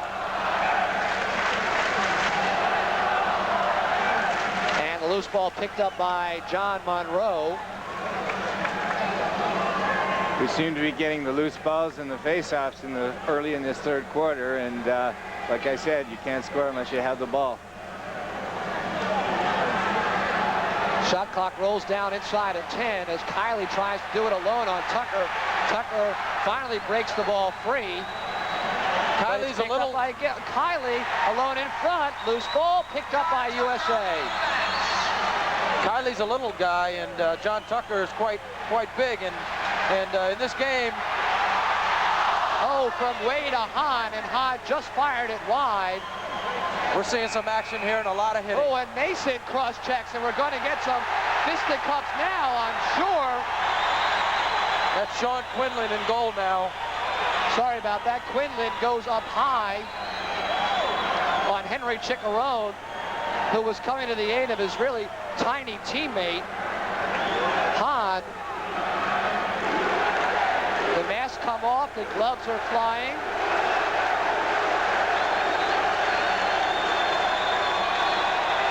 I don't know what started that. It just like aggressive loose ball play, and then they just kept getting more aggressive. I think the six goal difference might have started all of that. Actually, a great scoring opportunity. Beautiful flip pass, but Hahn went wide, and then the action got heavy behind the net. That was a good check by Henry Chicharone. I don't know what Sean did, but we'll see it coming up. I guess there might have just been some cross-checking in there, and who knows who hit first. Well, one of the penalty box doors is open. There's a cut above the right eye of goaltender Quinlan, and he is over getting some medical attention.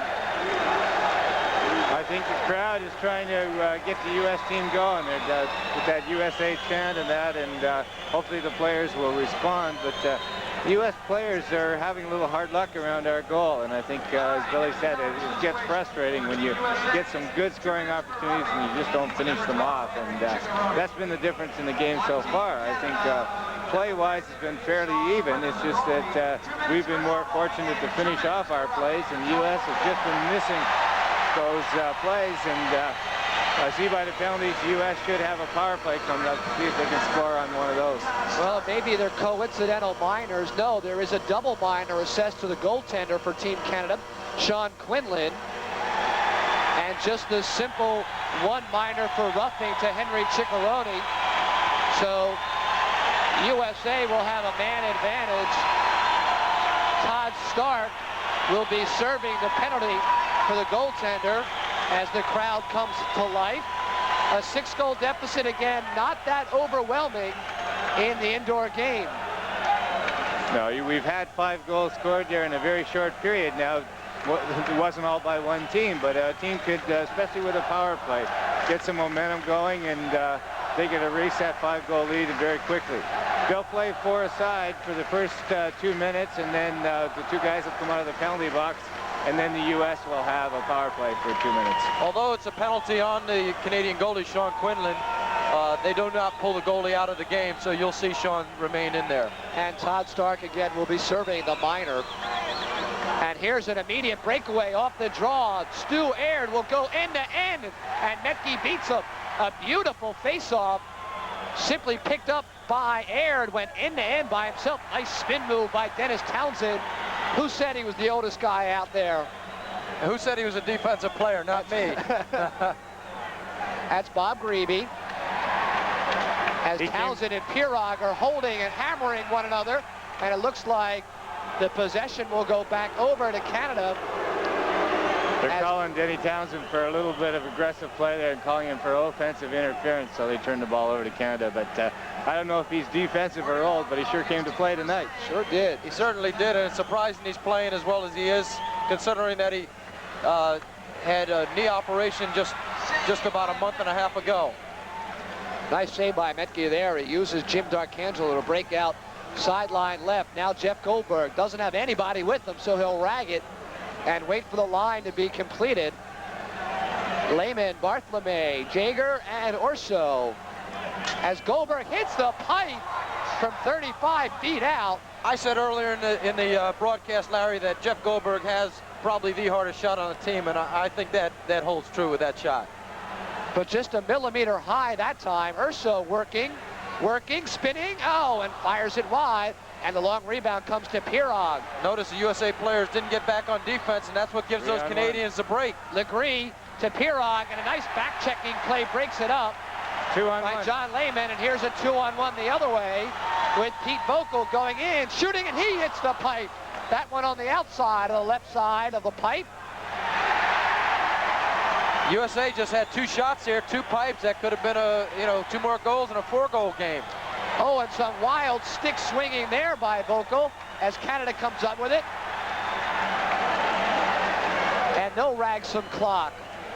In 5 seconds, Ciccarone will be out of the penalty box, and it will be a man advantage USA. Right now, Ciccarone is out, and the goaltender is pulled for Canada to keep it at even strength as they try to rag.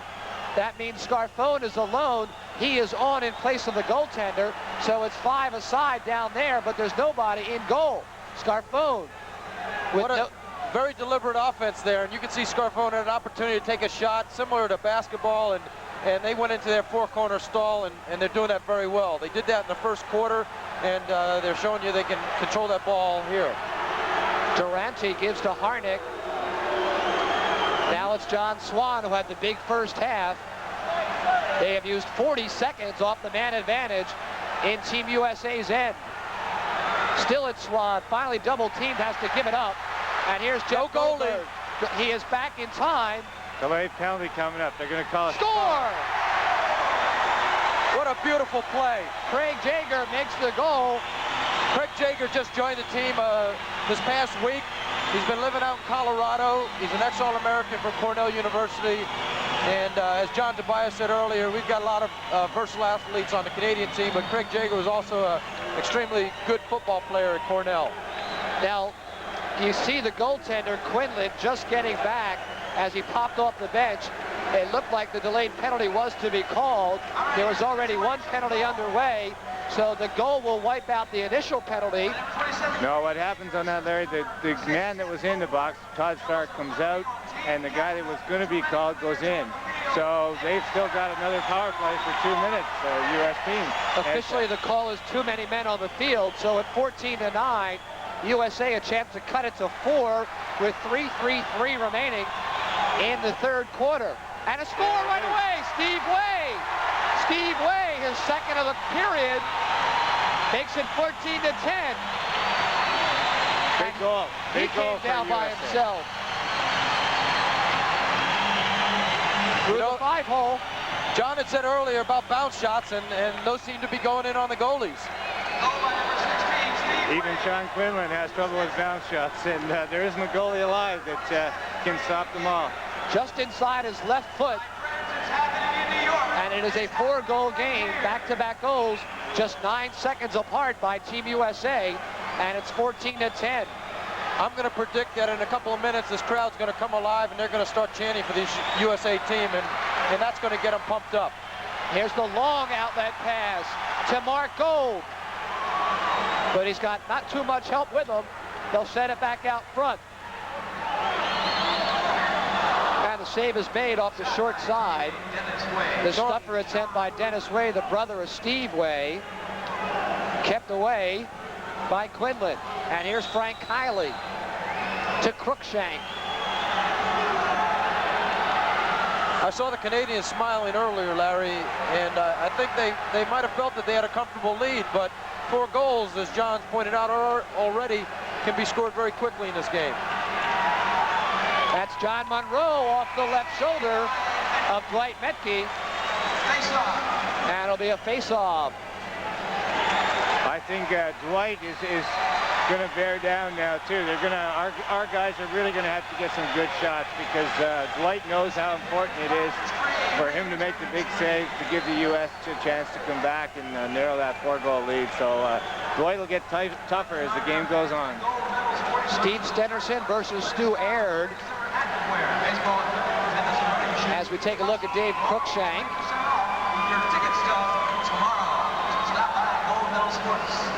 And USA controls the loose ball with 2:22 remaining.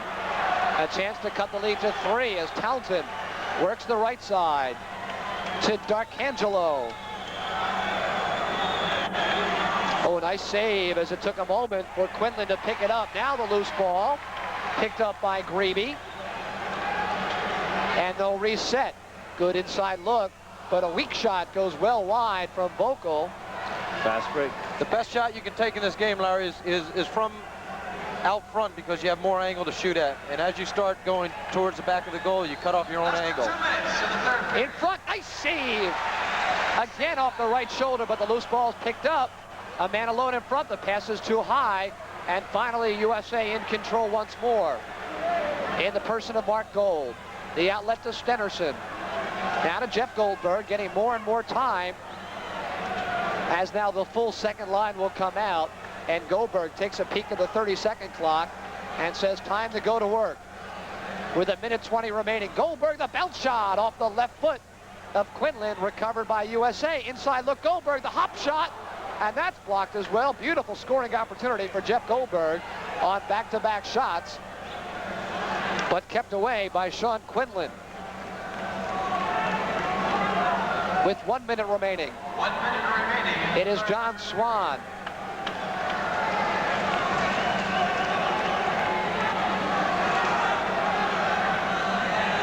Nice tic-tac-toe play in front. The shot is Mecke comes off his line well.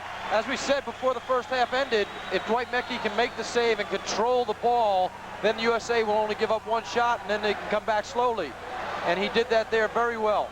Jager is buried and a 3-on-2 opportunity. Legree holds up. Now has a man on the right side. Centering pass. And the shot goes well over the top from Ron Harnick. Double team behind the net. And a retaliation hit courtesy of Dennis Way, and the loose ball picked up by, I believe it's Jeff Goldberg. 10 seconds left. With 10 seconds to go in the quarter, a last-ditch effort by USA. Now with 5 to go, Bob Grebe will do it himself if he can. Shot, save, and that'll do it. That was a by Sean Quinlan. And that's the end of the third quarter of play. With the score, Canada 14, Team USA 10. We'll be back with more, the final quarter of action, live from the Spectrum, right after this.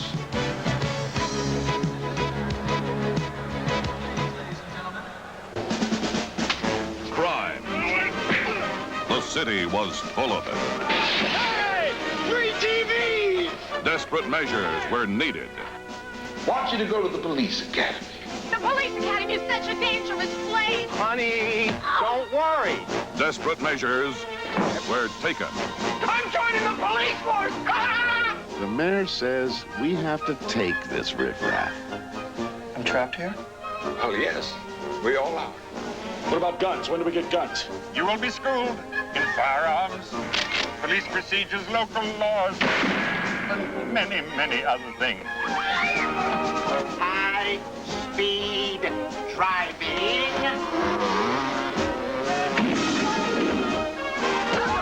And self-defense. I need a volunteer. That's me. I'd love to go. Police Academy.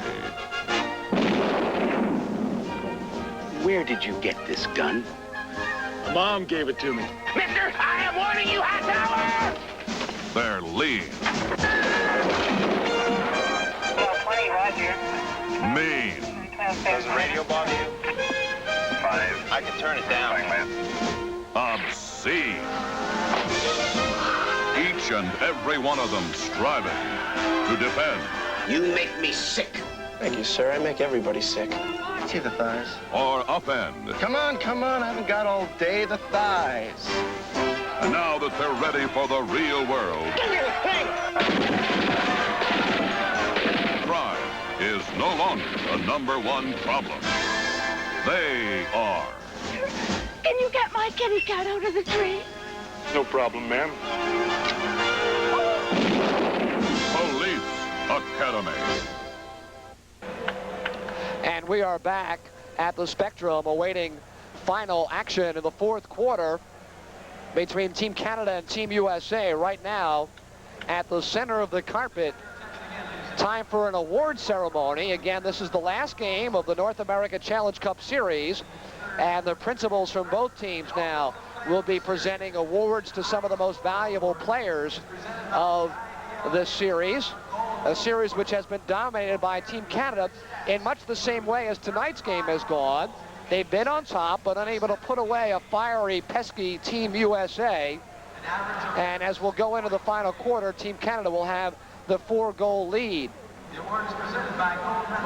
It is Coach Bob Terring who will make the awards presentation. And there it is, the most valuable player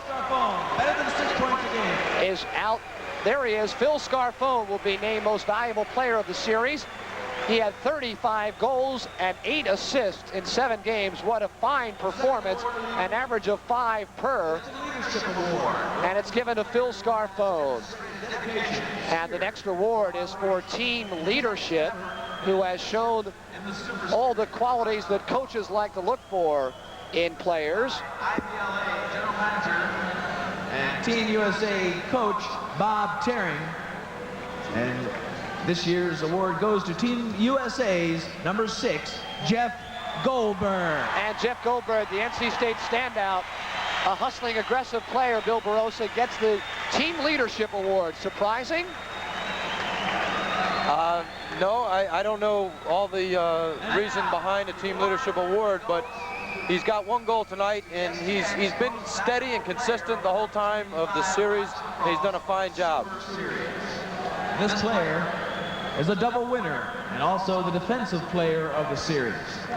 Presented by IBLA co-founder and vice president Chris Fritz, we give the STX MVP award to Team Canada's goalie, number 30, Sean Quinlan. And there it is, Sean Quinlan named the player of the series for his fine work in goal. And if everything I've heard about Sean's play is correct, he's been the difference, John Tobias, throughout this entire series. Anytime you wanted to start a lacrosse team and you were looking for a goalie, the goalie I would look for if I had my first pick is Sean Quinlan, because as he was described earlier, he's a money goalie. He knows how to win. He's won Minto Cups. He's won Man Cups. And he, as a goalie, he's been surrounded by success. And that's no accident. That's because of his talent. You can see how heavily he's padded there. And I, as a newcomer to the game of box lacrosse, didn't realize how much padding you had to put on so the ball wouldn't hurt you. And you can see what he's got there on Sean. He's padded not to give him an inch of space to shoot that ball. All right, 4th quarter action a couple of minutes away. We'll be back with that 4th quarter, the final stanza from the Spectrum in just a moment.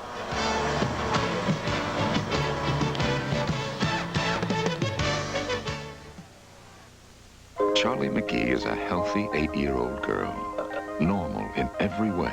Charlie, now watch what you're doing. But one. Did she do that? What are you gonna do with her? I'll bring her here, so you can do all your tests, and you give her to me. Charlie has the power. Do something bad? Will you still love me? Oh, Charlie. She can set things on fire. Something's happening in there. With just a glance. It is a power she does not want. Stick with him. Daddy, I'm scared. So am I, honey. A power she cannot control. Back up. And each night, she prays to be just like every other child. We haven't got her yet. We'll have her. But there are those who will do everything in their power to find her. Show me a warrant to get the hell off my land. We don't need a warrant. To control her. Charlie? And maybe destroy her. No! You're gonna have to burn it down, honey. Burn it all down.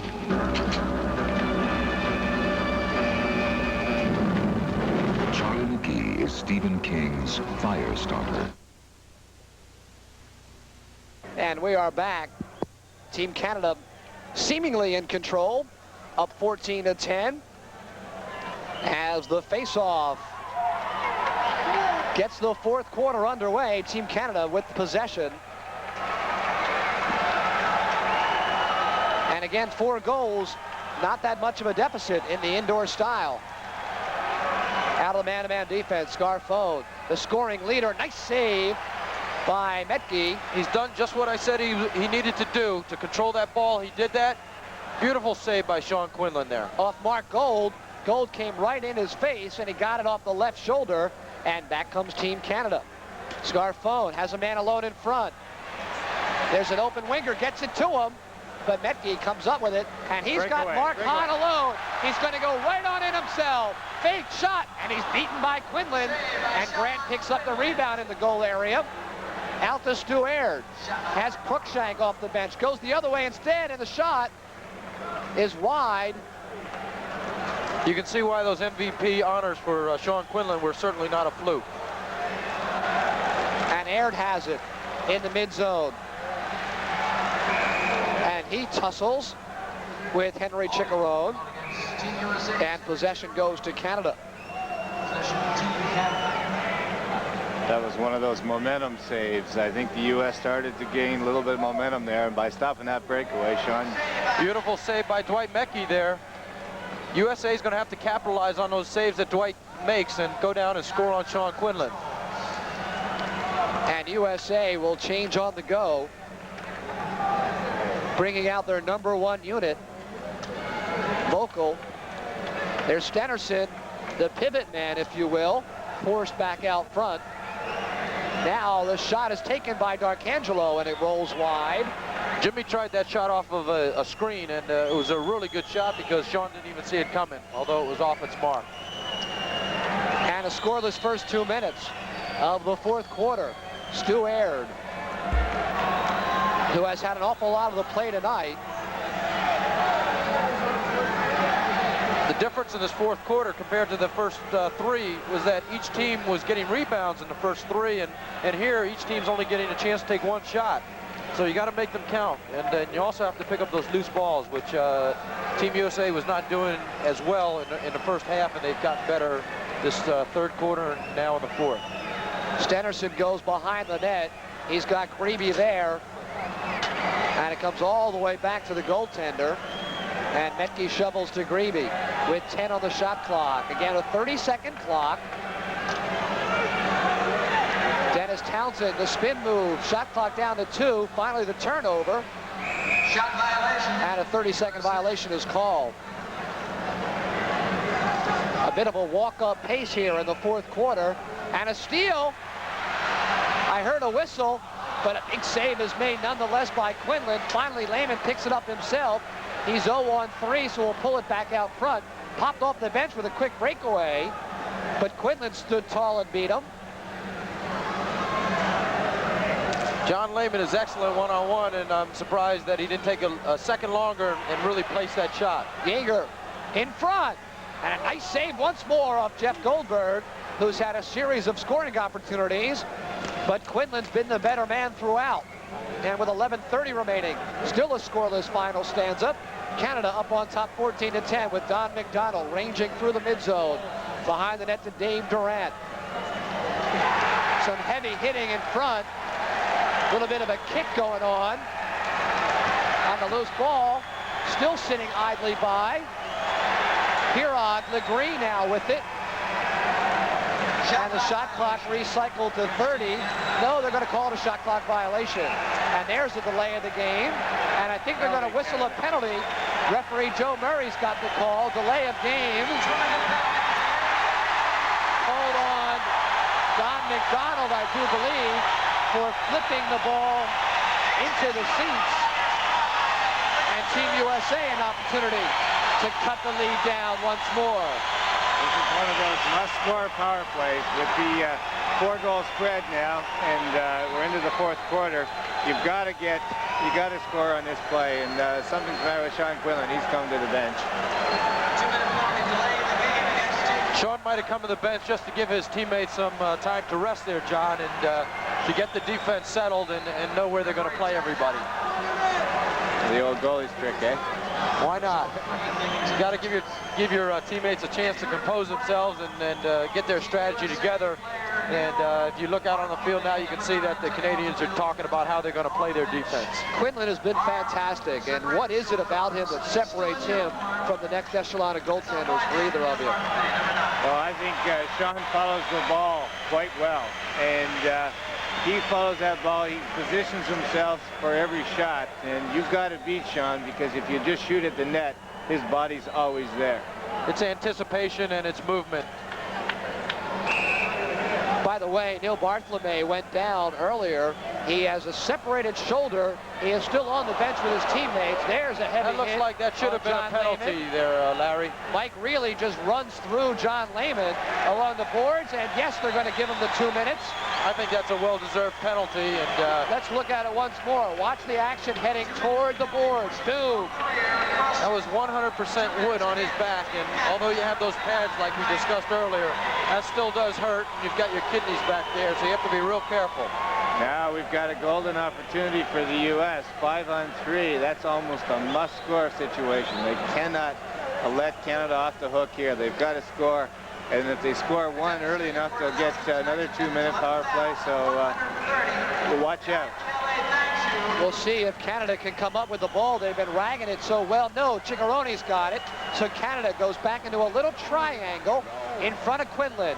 D'Arcangelo, 20 feet out. Holds, shot, save. It should have been a one-on-one shot. It shouldn't have been from so far out. It should have been an open goal. It should have been backdooring him like the Canadians were doing to the USA earlier in the first half.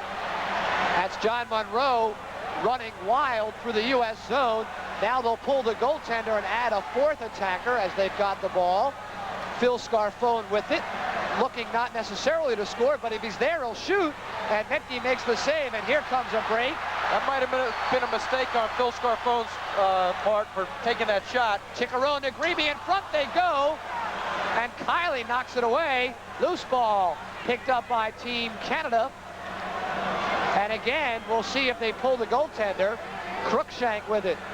Goes left side to Durant. We're certainly not lacking for any action here. It is action-packed from end to end, from one goal to the next. But one of the amazing keys of this game, Canada's ability to keep Team USA off the board on the power play. 38 seconds remaining on the two-man advantage. 47 seconds remaining on the other penalty, and he'll be a face-off.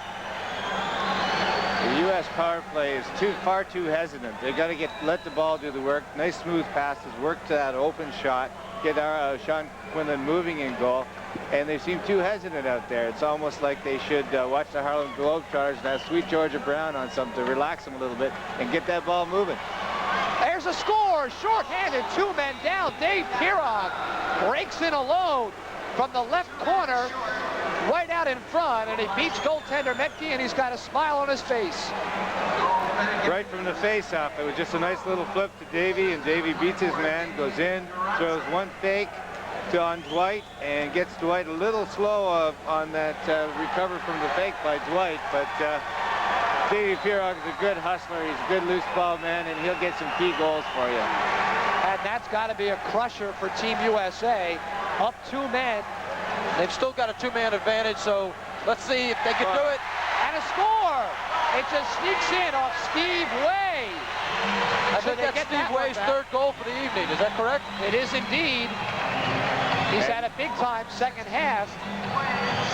That'll release one guy out of the penalty box, but the USA will still have a 34-second power play. And again, they're within 4 at 15-11. Still plenty of time at 9:29 remaining. Still 34 seconds left. Steve Way from Mark Gold to cut the lead.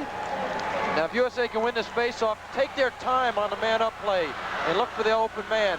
Way again, but this time he forces the shot unnecessarily, and Canada with possession and a chance to rag the rest of the time on the penalty. At center, it's aired, finally double-teamed and buried. A loose ball right at their feet. A scrum for it, and alone, it's picked up Scarfone. He goes just high the long side as the penalty expires right now. Here's John Lehman. The trailer is Way. That's Dennis Way, and his shot is wide. And Canada has possession with 8:48 remaining. in the fourth and final quarter here at the Spectrum. The crowd trying to get the U.S. team going, and they need a little help out there because they've got to pick up the intensity. Shot clock down to 3, so Cruikshank will fire. Gets his own rebound, loses it. Picked up by Todd Stark. Has air, top of the slot, off the pipe. And Team Canada dominating now. Well, Dwight Mecke came up with a nice save, a save he should have, but it's those rebounds again. You can't give the Canadians that second chance. Beautiful play. That's McMillan who gets his own rebound.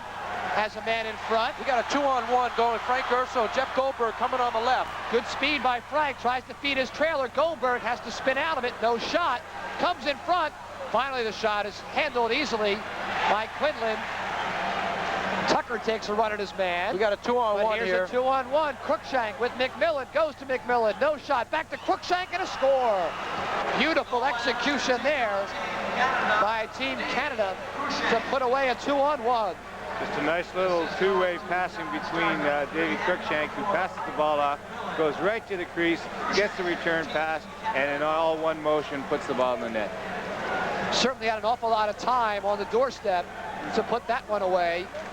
7 minutes, 47 seconds. The goalie can't come over that fast. The ball moves so much faster than the goalie, and you've got all that net to shoot at. It's just to place the shot right into the net quite easily. Dave Cruikshank, one of the players that went to Australia with Team Canada to teach those guys how to play the box game in preparation for the World Championship later on in October. We'll tell you more about that if we get a chance. It's 16-11. Ciccarone alone scores! Beautiful goal. Nice speed and a nice one-on-one play, and Ciccarone likes to throw those fakes still. Hopefully we're going to see that on replay. We're going to see that on replay now, and Henry really held that ball for a long period of time. I was surprised that Sean Quinlan went for the fakes, because normally he'll stand his ground and make those saves. But Henry got him up in the air because I guess Sean thought he was going to put it over his shoulder, and he went down in a perfect shot. Beautiful fake indeed, and Quinlan bought it. It's still a 4-goal contest at 16-12. And here comes Henry once more. Henry had an outstanding game last time we were in the Spectrum, and I don't recall, but it might have been close to 3 goals that he had, and really helped us come back. And here's a fight. Steve Way of the Team USA burying Frank Kiley, I do believe, and there was some stick swinging that precipitated that activity. And Frank Kiley, who gives away some size to Steve Way. Quite a bit of size there, Larry. Turned it into a wrestling match, and let's go back to that stick swinging incident that got it going. There's Steve, cross-check from the rear. That could have been a penalty there. And I guess then he came up and was a little bit frustrated. It was not called a penalty. And it's a waltz me around again, Willie. 7 minutes remaining. New dance step there. 16-12, Canada. John Grant using all of his 6'7" frame. I would have to say that it's going to get physical for the last 6.5 minutes here in this game, Larry. That's John Monroe with 5 on the shot clock. Has Frank Kiley 2-1 and a turnover before they could get it to John Grant inside. Good defense by USA that time, not giving any of the ball carriers a good chance to pass or to shoot. That's Mark Gold. Makes a move to his left. A left-handed shot is just wide. And look at that long rebound. Bob Grebe comes up with it. Has Vogel. Grebe. Top of the area now. Grebe had an excellent feed there. And just shot it into the foot of Sean Quinlan. And he's so cool with the rebounds, just laying at his feet, simply sticks the basket down and controls. With 6 minutes remaining, the behind-the-back flip pass from Grant. As Canada changes its line, goes to that number 2 line. Mike McMillan gets a screen, and shot is handled by Metke. I think Canada is becoming quite deliberate now. They're taking as much time as they can not to give up the ball. Alone in front is aired, and the Beautiful shot save. is handled. As Metke does not commit himself. And here comes USA, 3-on-2 if they hustle. Knocked to the left side. Beautiful pass by Jimmy Darkangelo. Oh, and it's also off the crease. And what do you think? I think it might have been called a goal. No, the ref says no. Oh, it looked like D'Arcangelo's pass to Vogel had led to a goal, but the referee says it's kept outside. There's Aird, and he's got one off the stick hand of Metke. McMillan double team. They fight for it along the boards. D'Arcangelo takes the hit, can't come up with the ball, and it's Dave Cruikshank. Nice pass, great save! That was the best save. The best save of the night. What Beautiful anticipation by Dwight Metke. Came from out of nowhere, slides across the crease, and keeps Team USA alive right now. With 4:40 remaining, still down by 4. We talked about the anticipation of Sean Quinlan in the Canadian goal and the MVP of this series, but Dwight Metke did a beautiful job of anticipating that shot there. John Lehman back to Urso. Shot off the right foot of Quinlan. And Canada using up some clock in their own end. Now it's Stuart Aird coming at full speed. Scores! Oh, and he's creamed from behind after the goal had gone in. But that full speed ahead shot by Stuart Aird just overpowered Metke. And let's take a look back at it. Look at the run from Stuart Aird. And the U.S. guys just let him come right in. And Dwight's got to be getting tired.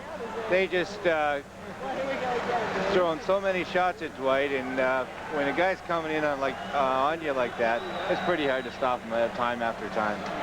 So with 4:12 remaining, Canada up by 5 now at 17-12. Again, USA manages to stay close and keep it a contest, but they can't quite get over the next hurdle. And a shot is wide by Hartnick. Larry, I have to ask my Canadian counterpart, John Tobias, does he think the USA team can come back here from 5 goals down with just 4 minutes to go? Yeah, anybody can come back from a 5-goal spread if you've got the intensity out there and you work hard.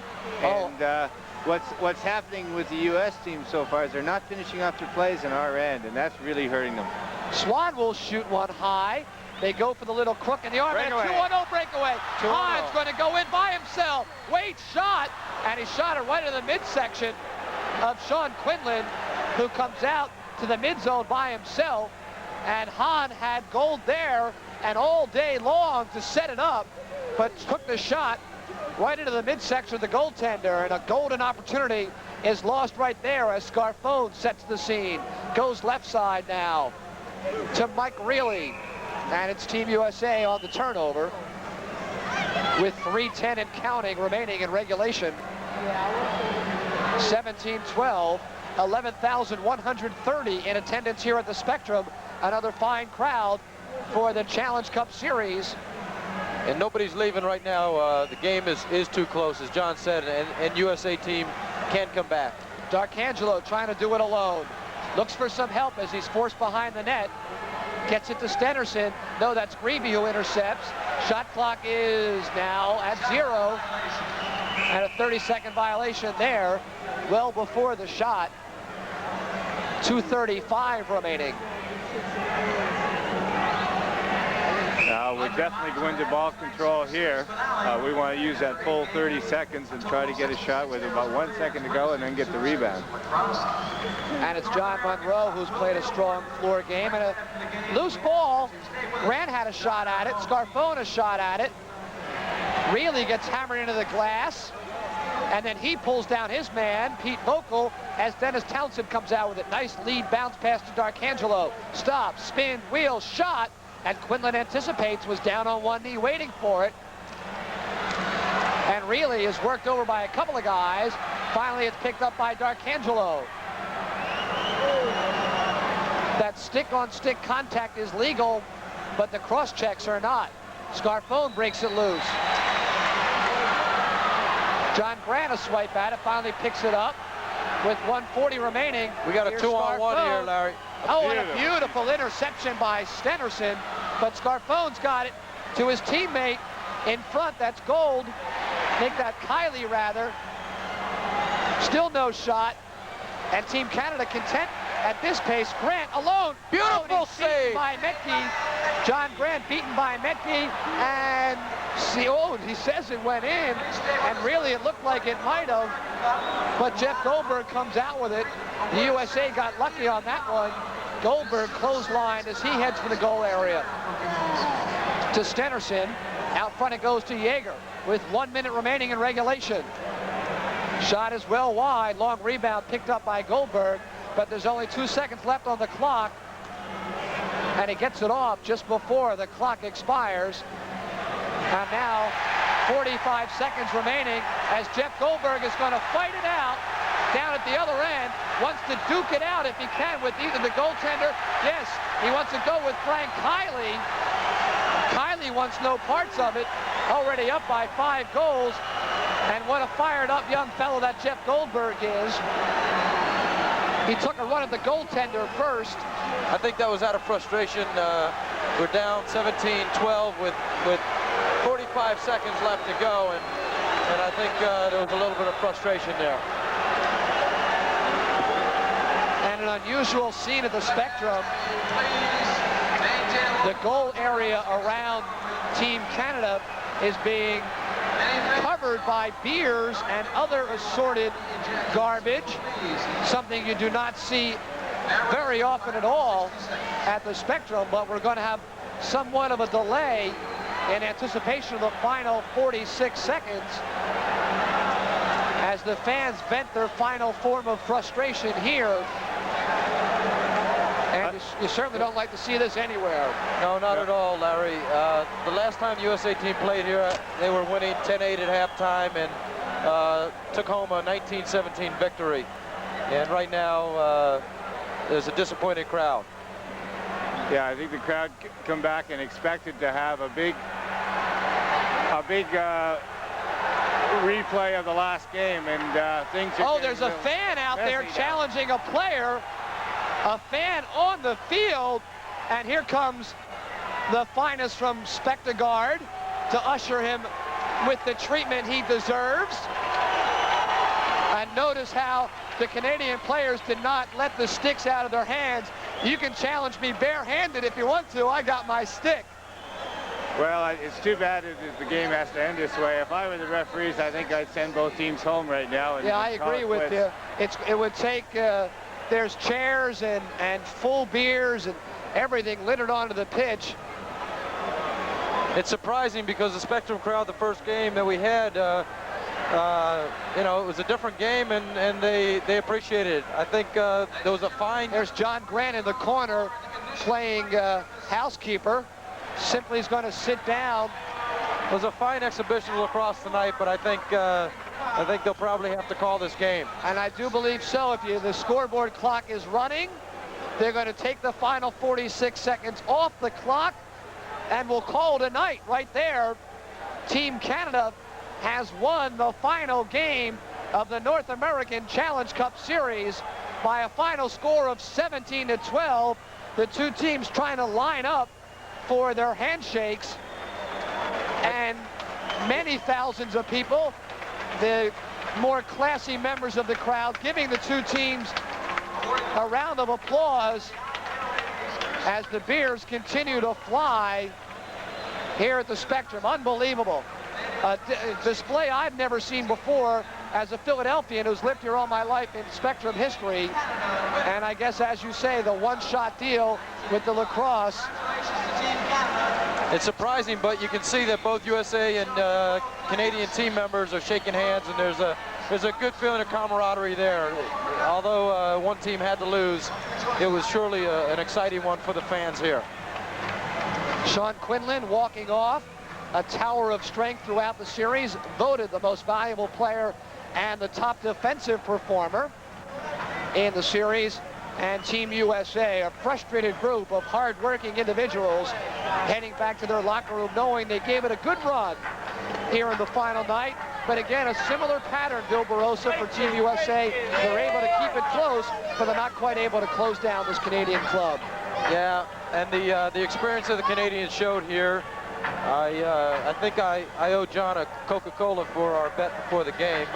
Certainly I was rooting for USA all the way, and I just thinking here how many posts the USA team had hit during this game, and if they had those goals, we might have not had such disappointed fans from the 1917 game before.